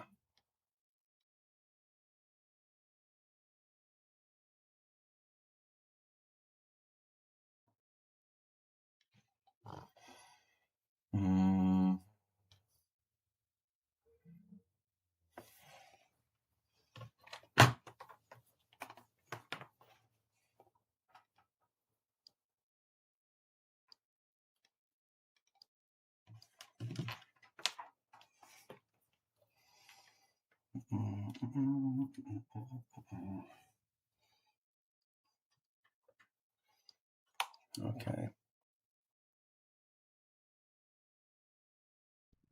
Hello. That sounds crap. Oh shit. I'm sorry. My microphone is not working. My blue microphone. It's not working. I don't know why. It's just I moved my keyboard and I touched the wire. I touched the cable, and now it's not working. So this is coming off this microphone here. So yeah, good luck with that. It probably sounds a bit shit. 2 years at Mime College is finally paying off, says Pete Tenkat. Yeah, I was thinking something similar. Better than that. Yeah, but I mean, that's a bit shit, isn't it? That's not working. Why is that not working? What has happened? What has happened? What is happening to me? Oh, it's back. It's back. It's back from outer space. Bop, bop, bop, bop. Okay, cool. Oh, the fuck happened there? It was it. We are humming back. It'll do. It shouldn't be humming anymore. Shouldn't be humming. Okay, good. Your sound was back. It's actually worse now, says Benny Larson. What? Increase the volume, says Captain Coconut. I can't. It's already on full. I should be okay now. Benny Larson, did you send that message before? Because there's a bit of a 17-second lag, isn't there? Oh, well, I hope you can hear me okay now. I'm on my normal microphone, so there shouldn't be any booing or hissing, except from you in the crowd, in the audience. See what I did there? Anyway, we talk about electricity levies, which is, kind of crazy right now. At the moment, right, at this very moment in time, if you go and check on grid.iamkate.com, only 5.7% of our energy is coming from gas. 5.7%. That's and yet that's the price that you got to pay. You got to pay the top unit price. So for a megawatt hour at the moment, even though we are 94.3% not using fossil fuels, not using gas. The small amount of gas that we are using to generate our electricity at this moment in time means that the price of our gas, of our energy, our electricity in this country is £106 per megawatt hour. It's just fucking crazy. God damn it. Anyway, so yeah, the Confederation of the CBI, the Confederation of British Industry, is not happy about this. The organisations want the renewable obligation feed-in tariff costs and climate change levy removed from non-domestic energy bills. They propose transferring the expense to general taxation or financing it through an energy transition funding scheme. Their estimated maximum reduction in business power costs is 20%. The Trades Union Congress has separately proposed increasing a tax on bank profits to finance lower household energy bills. Well, what we can do is just uncouple the gas from the rest of the grid, as the price of everything is set by the most expensive thing. So the most expensive thing will move to nuclear power, which is the most expensive form of energy. Solar power is the cheapest by a fucking mile. Time for me to go. Simulating stream once again. Stimulating stream. Thank you for the company and take care and be good to yourselves. You're worth it. Oh, thanks, Lost Missionary. Thank you. Catch you all later, boys and girls. Vote Binface to ruin Fucktard Day. It's worth it. Indeed. It's not just reconnection. It will self-rebalance. It's fine. It's just reconnection. Two Davies time. Go and say hello to the two Davies for me. Say hi. Closed Drax power station. It claims to be renewable, but its CO2 footprint is massive. Yeah, because it's biomass. It's biomass that they use, which is, not great. But at the moment, we're making more energy through biomass than we are through gas. How crazy is that? How crazy is that? Okay, so moving on. What are we going to talk about next? Oh, North Sea oil. Oh, well, there you go. Moving on. North Sea oil. Offshore Energies UK has written to more than 400 Labour MPs seeking continued oil and gas development. The letter was supported by more than 10 industry organisations and the GMB union. Now, let's not forget that the Labour Party is the party of the workers. It's the party of the unions, which may not mean that it is liberal. It may not mean that it's culturally liberal. It may not mean that it doesn't want climate change to happen. It's what Labour have always been. Don't forget, Labour were the party in power during the partition of India, in which 1 million people fucking died. Okay? Don't start having this reminiscence of this wonderful, glorious time when Labour were amazing and did everything right, because that never happened. Rosebank and Jackdaw already possess exploration licenses, the Rosebank and Jackdaw fields in the North Sea, but still require final government consent before production can proceed. And Jackdaw's operates as the gas field could supply British consumers from this winter. Rosebank would take longer to begin production. Most of its oil would be sent to European refineries, but it's all based on a lie. It's based on the idea that if we can just drill more of our own oil and gas out the ground, our own, then we'll make all the money from it and we'll get reduced bills. That's not the way it works. It's not the way it works. All the oil and all the gas and all the coal that we buy is traded on the international markets. So you pay the going rate. The reason for this is it's all based on capitalism, and it's a private company that drills for this oil. It's BP, it's Exxon, it's Chevron, it's Shell. They drill for the oil and they make the profit on selling the oil. Now, if we say we'll give you £2.50 for that litre of oil, right? And then there's someone next door say, well, I'll give you £3 for that. They're going to sell it to the people next door. So you have to offer £3.10, and then they might sell it to you. And that's how oil is sold. And there's a lie that goes around right-wing politicians all the time that if only we drill enough oil out the North Sea, our energy prices will come down. They will not. They will not. It's a big lie. Meanwhile, there was a report on children's health. The Royal College of Paediatrics and Child Health examined 12 measures covering mortality, vaccination, obesity, oral health, asthma, and mental illness. Outcomes have either deteriorated or failed to improve across every single category assessed. This is children, right? Mortality, vaccination, obesity, oral health, asthma, mental illness. Every single one. 84% of British children receive both MMR doses by the age of 5, compared with the World Health Organization target of 95%. That vaccination rate is the lowest in the G7. Britain has one of Europe's highest childhood asthma mortality rates, while infant mortality has shown little improvement since 2023. Yeah, it's no surprise, really, that kids have got just this amazingly high level of asthma when they go out and all they do is breathe in particulates coming out of car engines that fuck them up. And then in Newcastle, I'm not going to get my maps out again, but Newcastle, where they built a flyover through the middle of a park, through Exhibition Park in Newcastle. So the kids playing on the swings in that park are breathing in particulates that are coming out of the fucking cars and trucks and lorries that are going over that flyover. In the middle of a fucking park. Who got permission to do that?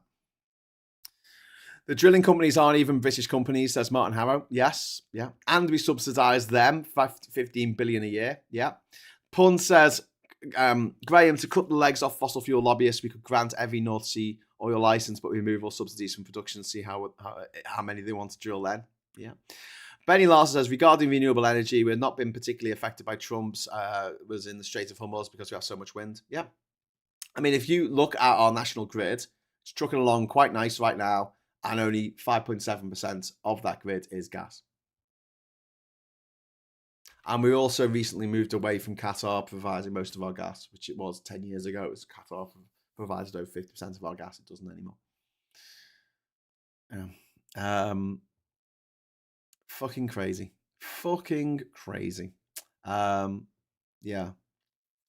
And like I keep saying about the new wind turbines, the new wind turbine fields that are coming online, the 3 in the Dogger Bank, and then there's the Hornsea one that are coming online later this year or next year. That's going to take up more than that's going to provide more than 6%, probably about 9% of our of our energy needs, and therefore we could conceivably get to a point where we don't need gas at all. We don't need it. Just simply do not need it. Within a year or so, we might be in a position where we don't need gas at all. Maybe. Think of the economic boom that Clacton could have. It became the official home for Count Binface. Think of the tourism trade, winning a Binface plushie on the grab machines. Yeah, P, I think you're absolutely right. And in fact, the 99p for 99ers would actually be a really good idea for seaside towns. It really would. It would be like we would do. We'll go to see him. We'll go to see him on the coast, on the Durham coast. We'll go there for the £1 99ers. You know, the four of us jump in the car and we'll drive over there and we'll go and have a fucking disco on the beach. We also have a cousin in Norway, Tromsø, but now Oslo. But yes, the drilling companies aren't even British companies. Yeah, they're not. They're not. It's a nonsense. It's absolute nonsense. Anyway, going back to this horrific report that's come out from the Royal College of Paediatrics and Child Health. The infant deaths and obesity are more than twice as common in the most deprived communities as they are in the least deprived in this country. Have and have nots. And a YouGov study survey accompanying the report found that 12% of parents believe that children's health has improved during the past decade. Only 12% of parents believe that children's health has improved during the past decade. Meanwhile, a Lancashire PFAS factory proposes closure. So the AGC Chemicals Europe has become a minimum 45-day consultation on closing its Thornton Cleverleys plant. Cleverleys or Cleverleys, I don't know. The proposal affects 190 employees and 18 agency workers. This company says the site has operated at a loss for 4 consecutive years. An estimated 49 tonnes of PFOA were emitted there between 1950s and 2012. The substance has been linked to kidney cancer and banned globally in 2020.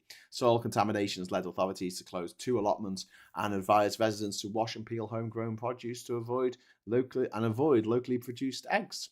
A government commissioned study found higher than expected kidney cancer rates nearby, but did not establish either a cancer cluster or an environmental cause. More than 90 residents have expressed interest in potential legal action, with 50 undergoing blood tests this summer. Police, meanwhile, arrested 12 people following a suspected threat to an Islamic gathering held in Suffolk from the 9th to 12th of July.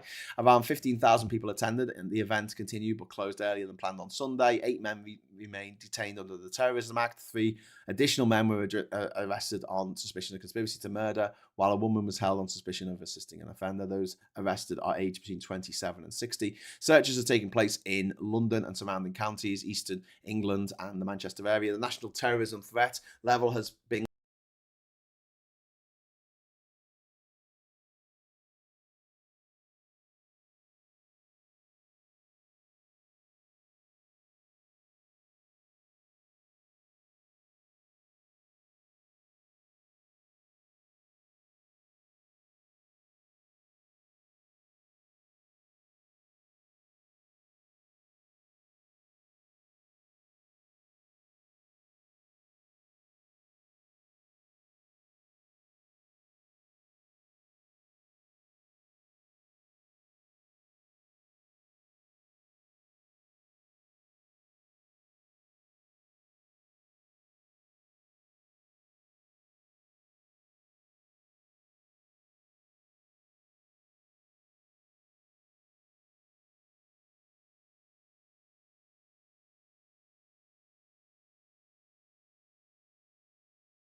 two, 1 2 1 2 1 1 2. Okay, I'm back on. Thanks for letting me know there in the chat there. Yeah, fucking. I don't know whether it's the cable. Like maybe if I accidentally touch the cable, it's going off. Fucking technology. But for some reason, these microphones, these Blue microphones, they use like the oldest version of the USB, micro USB, like the oldest version of it. You know, the one that's kind of like shaped like that. It's got the edges coming in like this. I don't know why they use that particular port, but yeah. Anyway, Sarah, thank you very much for the £2 super chat to tell me there's no sound. Yeah, thank you. 1 2 1 2. He's fiddled with it again. Yeah, you've broken the microphone. I do. What was I talking about before the sound went? I was going off on one. Oh, okay. Yeah, we were talking about, I don't know how much of it you got, but I was talking about Britain has agreed to join, it's been allowed to join the EU Ukraine loan program. This is the 90 billion euro Ukraine support loan that the EU have put together. And it means that British defence companies are going to be allowed to compete for contracts financed through that program. And the previous attempt to join a separate 150 billion European defence investment fund collapsed in November because the British government rejected the requested financial contribution. So if we'd been part of the EU, it wouldn't have mattered. We would have got all these defence contracts, but we don't because we're not part of the EU anymore. Meanwhile, Jingye, Chinese company, is demanding full compensation for the British government's intervention in British Steel. The government assumed operational control of the company in April last year on national security grounds. Plans announced in May allow for the business to be fully nationalised. And Jingye say that ministers have not provided a substantive response to its compensation request. The company bought British Steel in 2020 and says it subsequently invested in equipment, employment and lower carbon production. It has stated it will pursue recovery of its investment without compromise. Good luck with that, lads. If only there was some kind of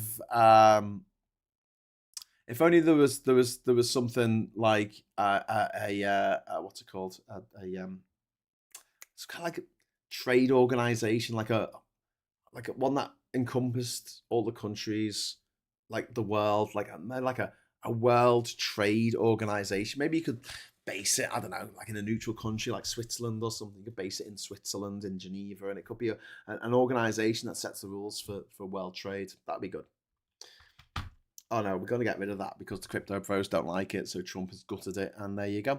Have you thought about giving your mods your phone number? Some of the mods do have my phone number, so you can actually get live updates. Yeah, sign language if it goes again. I'm just wondering if all these wind turbines are slowing down the rotation of the Earth and affecting the 24-hour clock, adding on a few minutes a time machine. That reminds me, Andrew, of the letter in the Viz years ago where it said all these wind turbines are ridiculous. You know, they're a waste of electricity. We already have enough wind as it is. Yeah, my USB-C mic is great, says Daylight M. Yeah, well, my I've got another mic, my the one that I take when I go out, but I always find that on the when I'm silent here, my bars go all the way to the bottom. Like that. Whereas on the other mic, there's always a little bit at the bottom, like, I don't know, fuzz or something at the bottom on my USB mic, but it is a cheap mic. This is an expensive mic, the one I'm using here. But yeah, I don't think that the wind turbines are taking us back in time. Be funny if they did that. What are we on now? We're on 10:48. We get another 4 super chats in the next 10 minutes, then we can release the confetti cannon once more. But otherwise, we're going to head over to the newspapers now. No, we're not. Yes, we are.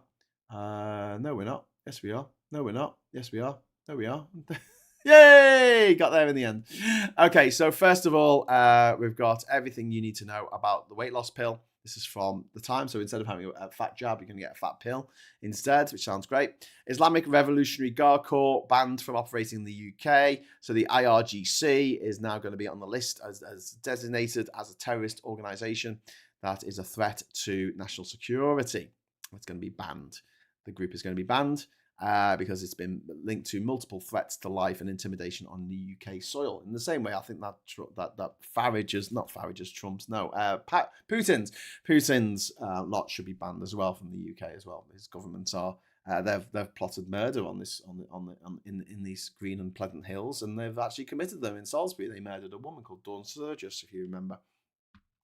Are you on Wi-Fi or cable? I'm on cable, but it's an old-fashioned USB cable. It's not like a USB-C cable. It's just like the micro USB, but it's like Type A. Or is it Type A, is it? I don't know. They changed the names, but like there was a later one that came along. But yeah, I don't have one in my hands. But yeah, it's like it's a bit shit. It's a bit shit. I think it's just maybe I'll have to find a new cable to go in there. Love Viz 8 is my favorite current fave. Hi Graham, how's Rachel? She's good. She's fine. She's fine. She sometimes comes on here to say hello. So if you're watching, Rach, hi, how you doing? But yeah, she's just taking a bit of a break from all the politics shit at the moment, which is understandable.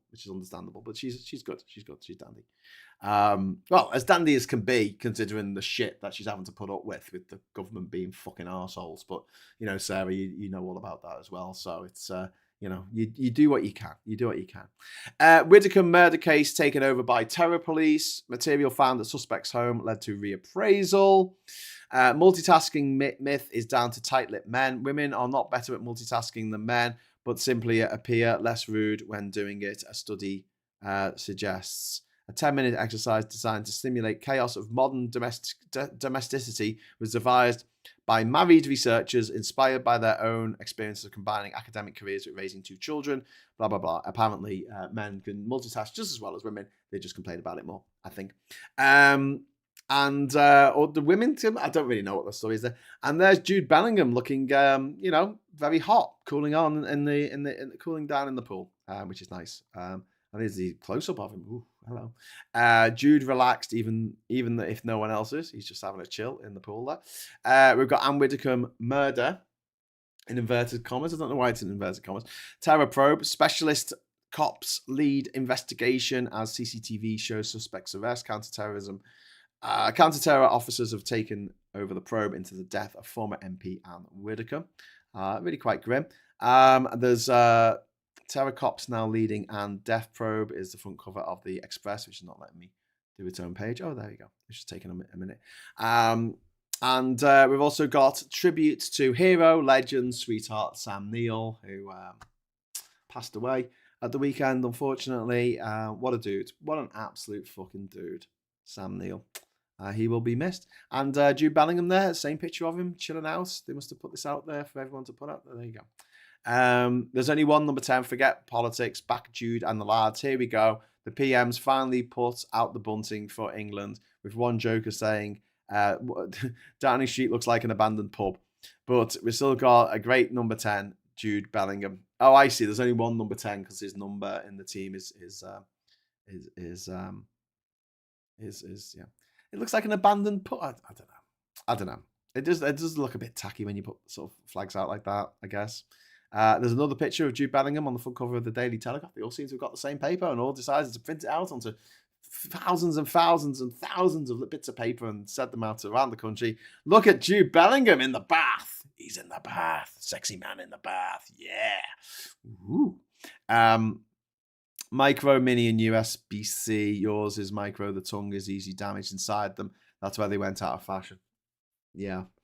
I think that's one. I think it's actually, no, a mini. It's not a mini, is it? I think it's a mini USB. USB type A. It's a type A, isn't it? Mini. Yeah, it's a mini. It's not a micro. It's a... Oh, hang on. Maplin. There's a thing here for Maplin. That's brilliant. Can I click on that? Can I go to... Does Maplin still exist? Wow, it's there on the internet. Yeah, it's a mini USB. That's what it is. A mini USB-B, apparently. I thought a USB-B was the one that you get for your printer. That was the square one that you get with your printer. Which, it's not, apparently. Well, there you go. He's a good-looking guy, whoever he is, says Cuthbert. I know. Police under fire over Widdecombe terror probe. And we've got no hosepipe ban if you're on benefits. What? We've got Miliband willing to approve North Sea oil to land job as Chancellor, which isn't great news. We talked about that yesterday. No hosepipe ban if you're on benefits. What? A golf course is on benefits now. Starmer hits back at implanted Falklanders. That's what the Argentinian government are saying, that we implanted people into the Falklands. Britain's driving abroad, facing electric car tax, and National Grid back out. Fears covered up. Okay. Did we have a national grid blackout? Did we have that? Because I don't remember that. It's something that would have been in the news. Whoa! What just happened? Everything just went crazy. Wow, that was cool, wasn't it? Surprise! Sorry, I set some things up to automatically go when I wanted them to, and then they went off all at once.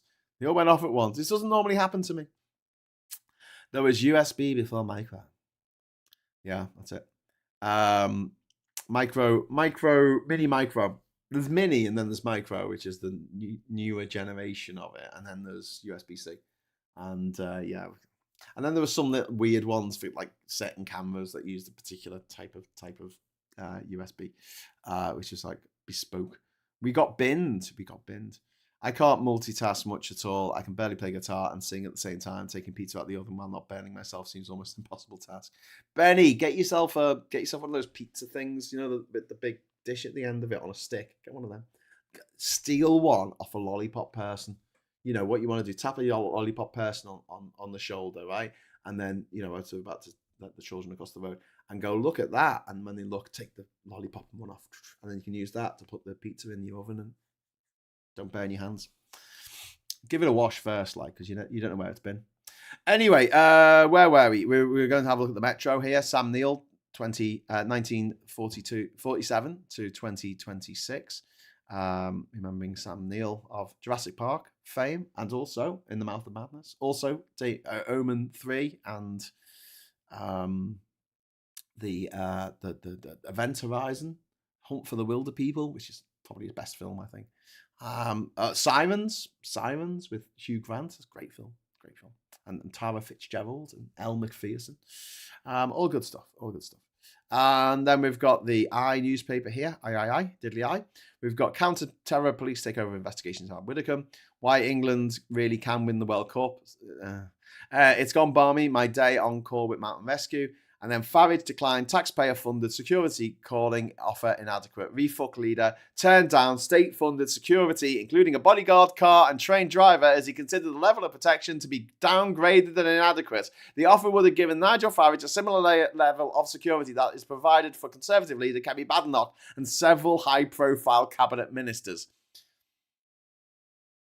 What a twat. Disclosure raises questions over Zia Yusuf's claim that the state is providing no protection whatsoever for Refux MP during following the death of veteran politician Anne Widdecombe. Farage has also previously complained that he needed the £5 million gift from the crypto billionaire Christopher Harborne to pay for his own security as the most targeted politician in Britain. Refux said it would provide its MPs with 24-hour security in the wake of Widdecombe's death. What a fucking scumbag. From sex to sun loungers, summer etiquette decoded. There you go. We've got raspberries in space. Experts find sugar at core of the Milky Way. We've got Widdecombe death inquiry being treated as a terror case. Police rearrest suspect amid fresh debate over security for politicians. We've got tributes to Sam Neill. We've got Trump renews threat to take control of Hormuz. We've got warning of fire wave as extreme heat grips UK. The UK is in grip of a fire wave at this summer's extreme heat, producing the ideal conditions for wildfires. Scientists and environmentalists have warned. And it is looking a bit disturbing, to be honest with you, the state of the country. Apparently, we're going to get no rain for 2 weeks. We're going to be very, very dry for 2 weeks. It's going to be very hot, and we're going to have a lot of wind. Perfect conditions for fires. Lol, Graham, I'm not much of a thief either. That requires multitasking. Interesting. Now the media has killed Starmer. They're leaving transies alone. I don't know. I don't know. It would be cheap to provide security for Refuck. They'll all fit in the same group 4 business transfer van. That's what they should turn up to things. I bet Graham is running Windows 11 and MS. Just did a data transfer. The crazy bit is we allow this BS to happen. What, did it go offline in? No, it's the cable. I've got a dodgy cable. Like if I touch the cable or breathe on the cable in the wrong way, it's losing connection, which is really fucking annoying. But I'll try not to lean on it anymore. But I'll the connection is made. Pow. Okay. Back to the papers. We've got Trump here resumes Hormuz blockade with 20% toll and declares US the guardian angel of the Strait. Jesus. Terror police take over Widdecombe murder inquiry. We've already had that. And then we'll finish off on the Financial Times, the FTSE.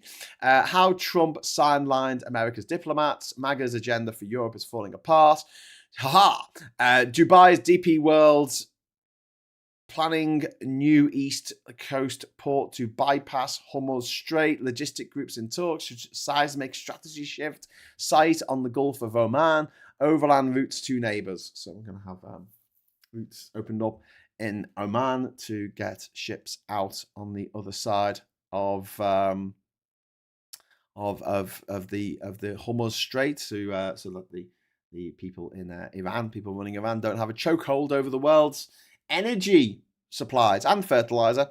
Reluctant Robbins takes Starmer to court over sacking in Mandelson affair. So Ollie Robbins, the Foreign Chief Secretary, sacked by Keir Starmer over the Peter Mandelson affair, is seeking a judicial review of his treatment in what could be seen as Whitehall, in what will be seen in Whitehall as a landmark case.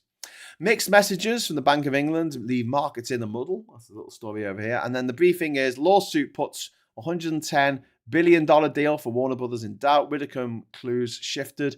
Freshfields culls partners. Brussels snubs youth plan. MasterCard weighs sale. Intel backs Ireland plans. Dimon pressed on Epstein. We've got Russia gas imports surge because their refineries are getting destroyed by Ukrainian attacks. So, Graham has an elk. Was it a deer? Yes, I like having an elk. I've no idea, said the deer with one eye. I've still no idea, said the deer with one eye and no legs. All you people in the chat, the suspect that killed Anne has got your type of literature found all over his house. Your type of literature. Oh, God, what type of literature? Like my book, Man of the World, which is available in all bad bookshops, the Man of the World. You can get it online at what's that thing called? Google. No, not Google. Amazon. You can buy it off Amazon. And what you can do now, they've got this extreme reading thing where you can read my book and listen to the audio book of me reading the book at the same time. Yeah, extreme immersive reading. I think immersive reading or something like that. I don't know. But the book's better because it's got little cards in it that tell you different things about the different countries I went to. There's 133 countries in this book and 4 territories, I think, or 3 territories. Anyway, that's Sao Tome and Principe. Or San. I think they pronounce it San. That's a Portuguese for you, isn't it? Also, what we got? We got the Trumpton Project. I'm sure that the terrorist police would be interested in this. It's cartoons. It's like funny political cartoons done in the style of Trumpton. You remember the TV show Trumpton from when we were kids? We've also got This Way Up. Oh, hang on. Into lots of trouble here. We've also got This Way Up. Oops. We've also got This Way Up, which is Mark Cooper Jones and Jay Foreman from Map Men, which I actually made a cameo on once, but me and my mum, but we were played by Mark and Jay in the sketch, but they talked about me, which is nice. It's always nice to be talked about. What's worse than being talked about? Not being talked about, indeed. So I'm sure the terrorist police would be having words about that.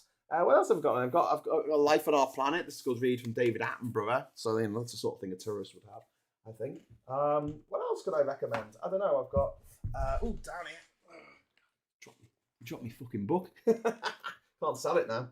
I can't sell it now because I fucking dropped it, didn't I? Like a right old twat. Put that there for now. What else have I got? I've got all these Lonely Planets. That's every single Lonely Planet in the world. A lot of them very, very much used. That's not every single one. It's a lot of them. I've got stuff down there by Bill Bryson. I've got Sahara by Michael Palin, National Treasure Michael Palin. I've got Carl Bushby's book, Giant Steps. Carl Bushby is walking his way from the tip of South America to Hull. I've got his book. That's really good. A bit inspirational, I have to say. Some more Lonely Planet stuff. I've got a book about maps called Off the Map. It's really good. Well worth picking out. But yeah, that's the sort of thing a terrorist would have, I think, in their I've also got the So got TIFF 50. This is from the Toronto International Film Festival that I went to last year. This is all the films that they showed, including Obsession, which is like really famous now. That was first screened at the Toronto International Film Festival. So there you go. Terrorist books. There you go. Oh, Taylor's been... Oh, you got rid of Taylor. Oh, I'm sad now. Oh, well, never mind. I'll just say bye-bye. Bye-bye, idiot troll. Bye-bye, bye-bye. Bye-bye, bye-bye, bye-bye. Okay. It's okay because you can still watch. It's just you can't comment anymore. So you can just watch, from the wardrobe, dressed as Superman. Bless. What else have we got? I don't know. I'm not filling it in. What the fuck is socialist and communist paperwork? Well, I don't know. It's the sort of thing a bot would say, probably, and not a real person. Probably think we have communist propaganda posters as wallpaper. Well, I've got the Alfred Hitchcock movie Spellbound, and I've got a poster for the African Queen there.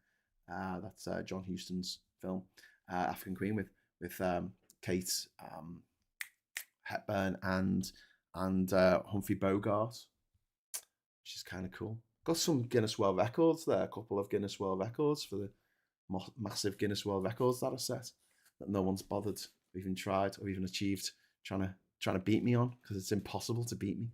Do you know what you want to do? You want to set a Guinness World Record, and then you want to set it at a time when it's possible to set it because of the geopolitical situation in the world, and then make it so that after you finish, that no one else could possibly complete it in the time that you did it, because the geopolitical situation in the world changes. There you go. Are we writing today, Graham? I don't know, Gallifreyan man. I really should write today. You're absolutely right. Bogart as his sweatiest. He is very sweaty in The African Queen. It is a great film, though. It's fucking brilliant. The communists are sticklers for keeping records. I hear they burnt the Reichstag as well. Yeah. I'm not really. I'm a very bad communist, really. I live in a capitalist society. You know, I like collecting Pokemon. It's not very communist, is it? But yes, let's try and get some writing. Spellbound, obvious sorcery. Yeah, I'll get done for witchcraft. It's the best poster. It's the best poster. There's an Everton cushion as well. I mean, that's propaganda as well. And a badger. You know the secret meaning of a badger, don't you? Yeah. Do you know what a badger really means? It means, ooh, there's a snake. Ooh, there's a snake. There's a badger. Anyway, you mean we haven't all got complete manifesto with Karl Marx? Unfortunately, no. I'm going to write it this afternoon. Me and Gallifreyan Ren. We're gonna meet up at 1:00 and write the complete works of Karl Marx. What do you reckon? No, let's do it. Let's do it today. Gallifreyan Ren. I'll meet you on that. Okay, 1:00 today. Graham Hughes writes some wrongs. You can join me, and I'm going to be writing the sequel to Man of the World.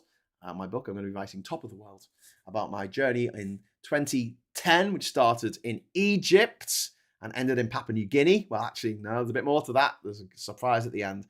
It took me over the Himalayas from Nepal into Tibet, where I spent 7 days traveling around Tibet. So, sounds good. Sounds good to me. I'm still no wiser about the badger thing. It's a secret code for all us communists. You know? It's like, oh, he's got a badger. He's got a badger. I've also got a globe of the world there, which is really, really, really cool. It's really cool. Ren, isn't that Star Trek? I don't know. I think so. I was in Trumpton, third fireman on the left. Hugh, pew, Barney. Were you Barney McGrew? Cuthbert? Pew, Barney McGrew, Cuthbert. Cuthbert, you were the fourth. Cuthbert, Dibble, and Grubb. Oh, from the left. No, from the left. From the right. No. Okay, no. You're either the fourth. Yeah, the third. You're the third. No, the fourth.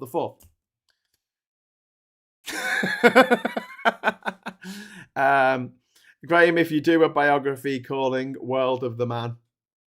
Yeah, I think if I ever did do a biography, I'll probably call it The World is Slightly Pear-Shaped, because it is. You see that? It's slightly pear, because it bulges at the bottom like a pear, because it's oblate spheroid. For those flat earthers out there. Depends where you're standing. Yeah. I remember a time when we had epic movies without digital effects like Dr. Zhivago and Lawrence of Arabia. Some people have never seen them. Wow, says Andrew Ray. But you are welcome. Dr. Zhivago and Lawrence of Arabia, 2 films by David Lean. One of the greatest directors of all time. British, of course. Just like Charlie Chaplin, just like Alfred Hitchcock, just like Ridley Scott, and bring things up to date, just like Christopher Nolan, British, privately educated, of course, but yeah, British nonetheless. Barney and McGrew are 2 people. Is it? Are they? Barney McGrew? I thought his name was Barney McGrew. Cuthbert, Dibble, Grubb. Pretty sure I'm the only legit communist supporter here, says Puninator. Possibly. Title should be Travels in a Hat. Just shrink down like Fantastic Voyage. Was it called Fantastic Voyage? Inner Space. Like Inner Space, I'll shrink down to have this amazing adventure in my hat. But I've seen Phil with a Badger 2. There's definitely got something going on. Oh, yeah. You're not wrong. There's definitely something going on, Cuthbert. Definitely something going on. But not me, because I'm going off. I'm getting off. I'm seeing you later. Bye-bye. I'm going to have some breakfast. I'm going to have another cup of coffee, I think. Wake me up. I'll be back at 1 o'clock with Graham Hughes, Right Some Wrongs. If you want to watch me write. It's a bit of a ASMR thing. If I do it, don't go over there expecting me to be talking about politics or the latest Hollywood movies or my latest favorite tunes on iTunes. Not that anyone listens to iTunes anymore. But no, it's just going to be me typing. It's just going to be me typing stuff. And it's good because it actually gets me writing. Whereas I set up the hammock in the back garden yesterday. And it's like, right, I'm going to sit here. I'm going to fucking write stuff. And then I just write anything. Barney McGrew was a double-barreled name. There you go, says Cuthbert. Barney McGrew. It was a double-barrel name. They all called out by their surnames. It was good that it rhymed though, wasn't it? Cuthbert, Dibble, Grub. Okay, so ciao peeps, says Andrew Ray. Listen, I'll be back at 7:30 tonight with Ollie Bowler Hatman for Geoscope, and we're going to run into Maximilian at 8:30. So if you want to join us this evening for a little bit of a run of geopolitical news, and then we'll leave you in the capable hands of our favourite Irish Italian, Maximilian, and just say hi from us. But otherwise, I'll be back tomorrow morning, 9 o'clock, bright and early, for another morning brew. And tomorrow will be Keir Starmer's last ever PMQs. So please join me for that at 12 o'clock tomorrow. Until tomorrow, I'll just keep moving on. Until then, thanks for watching. Thanks for the super chats. And until next time, hello, good evening, welcome, and goodbye.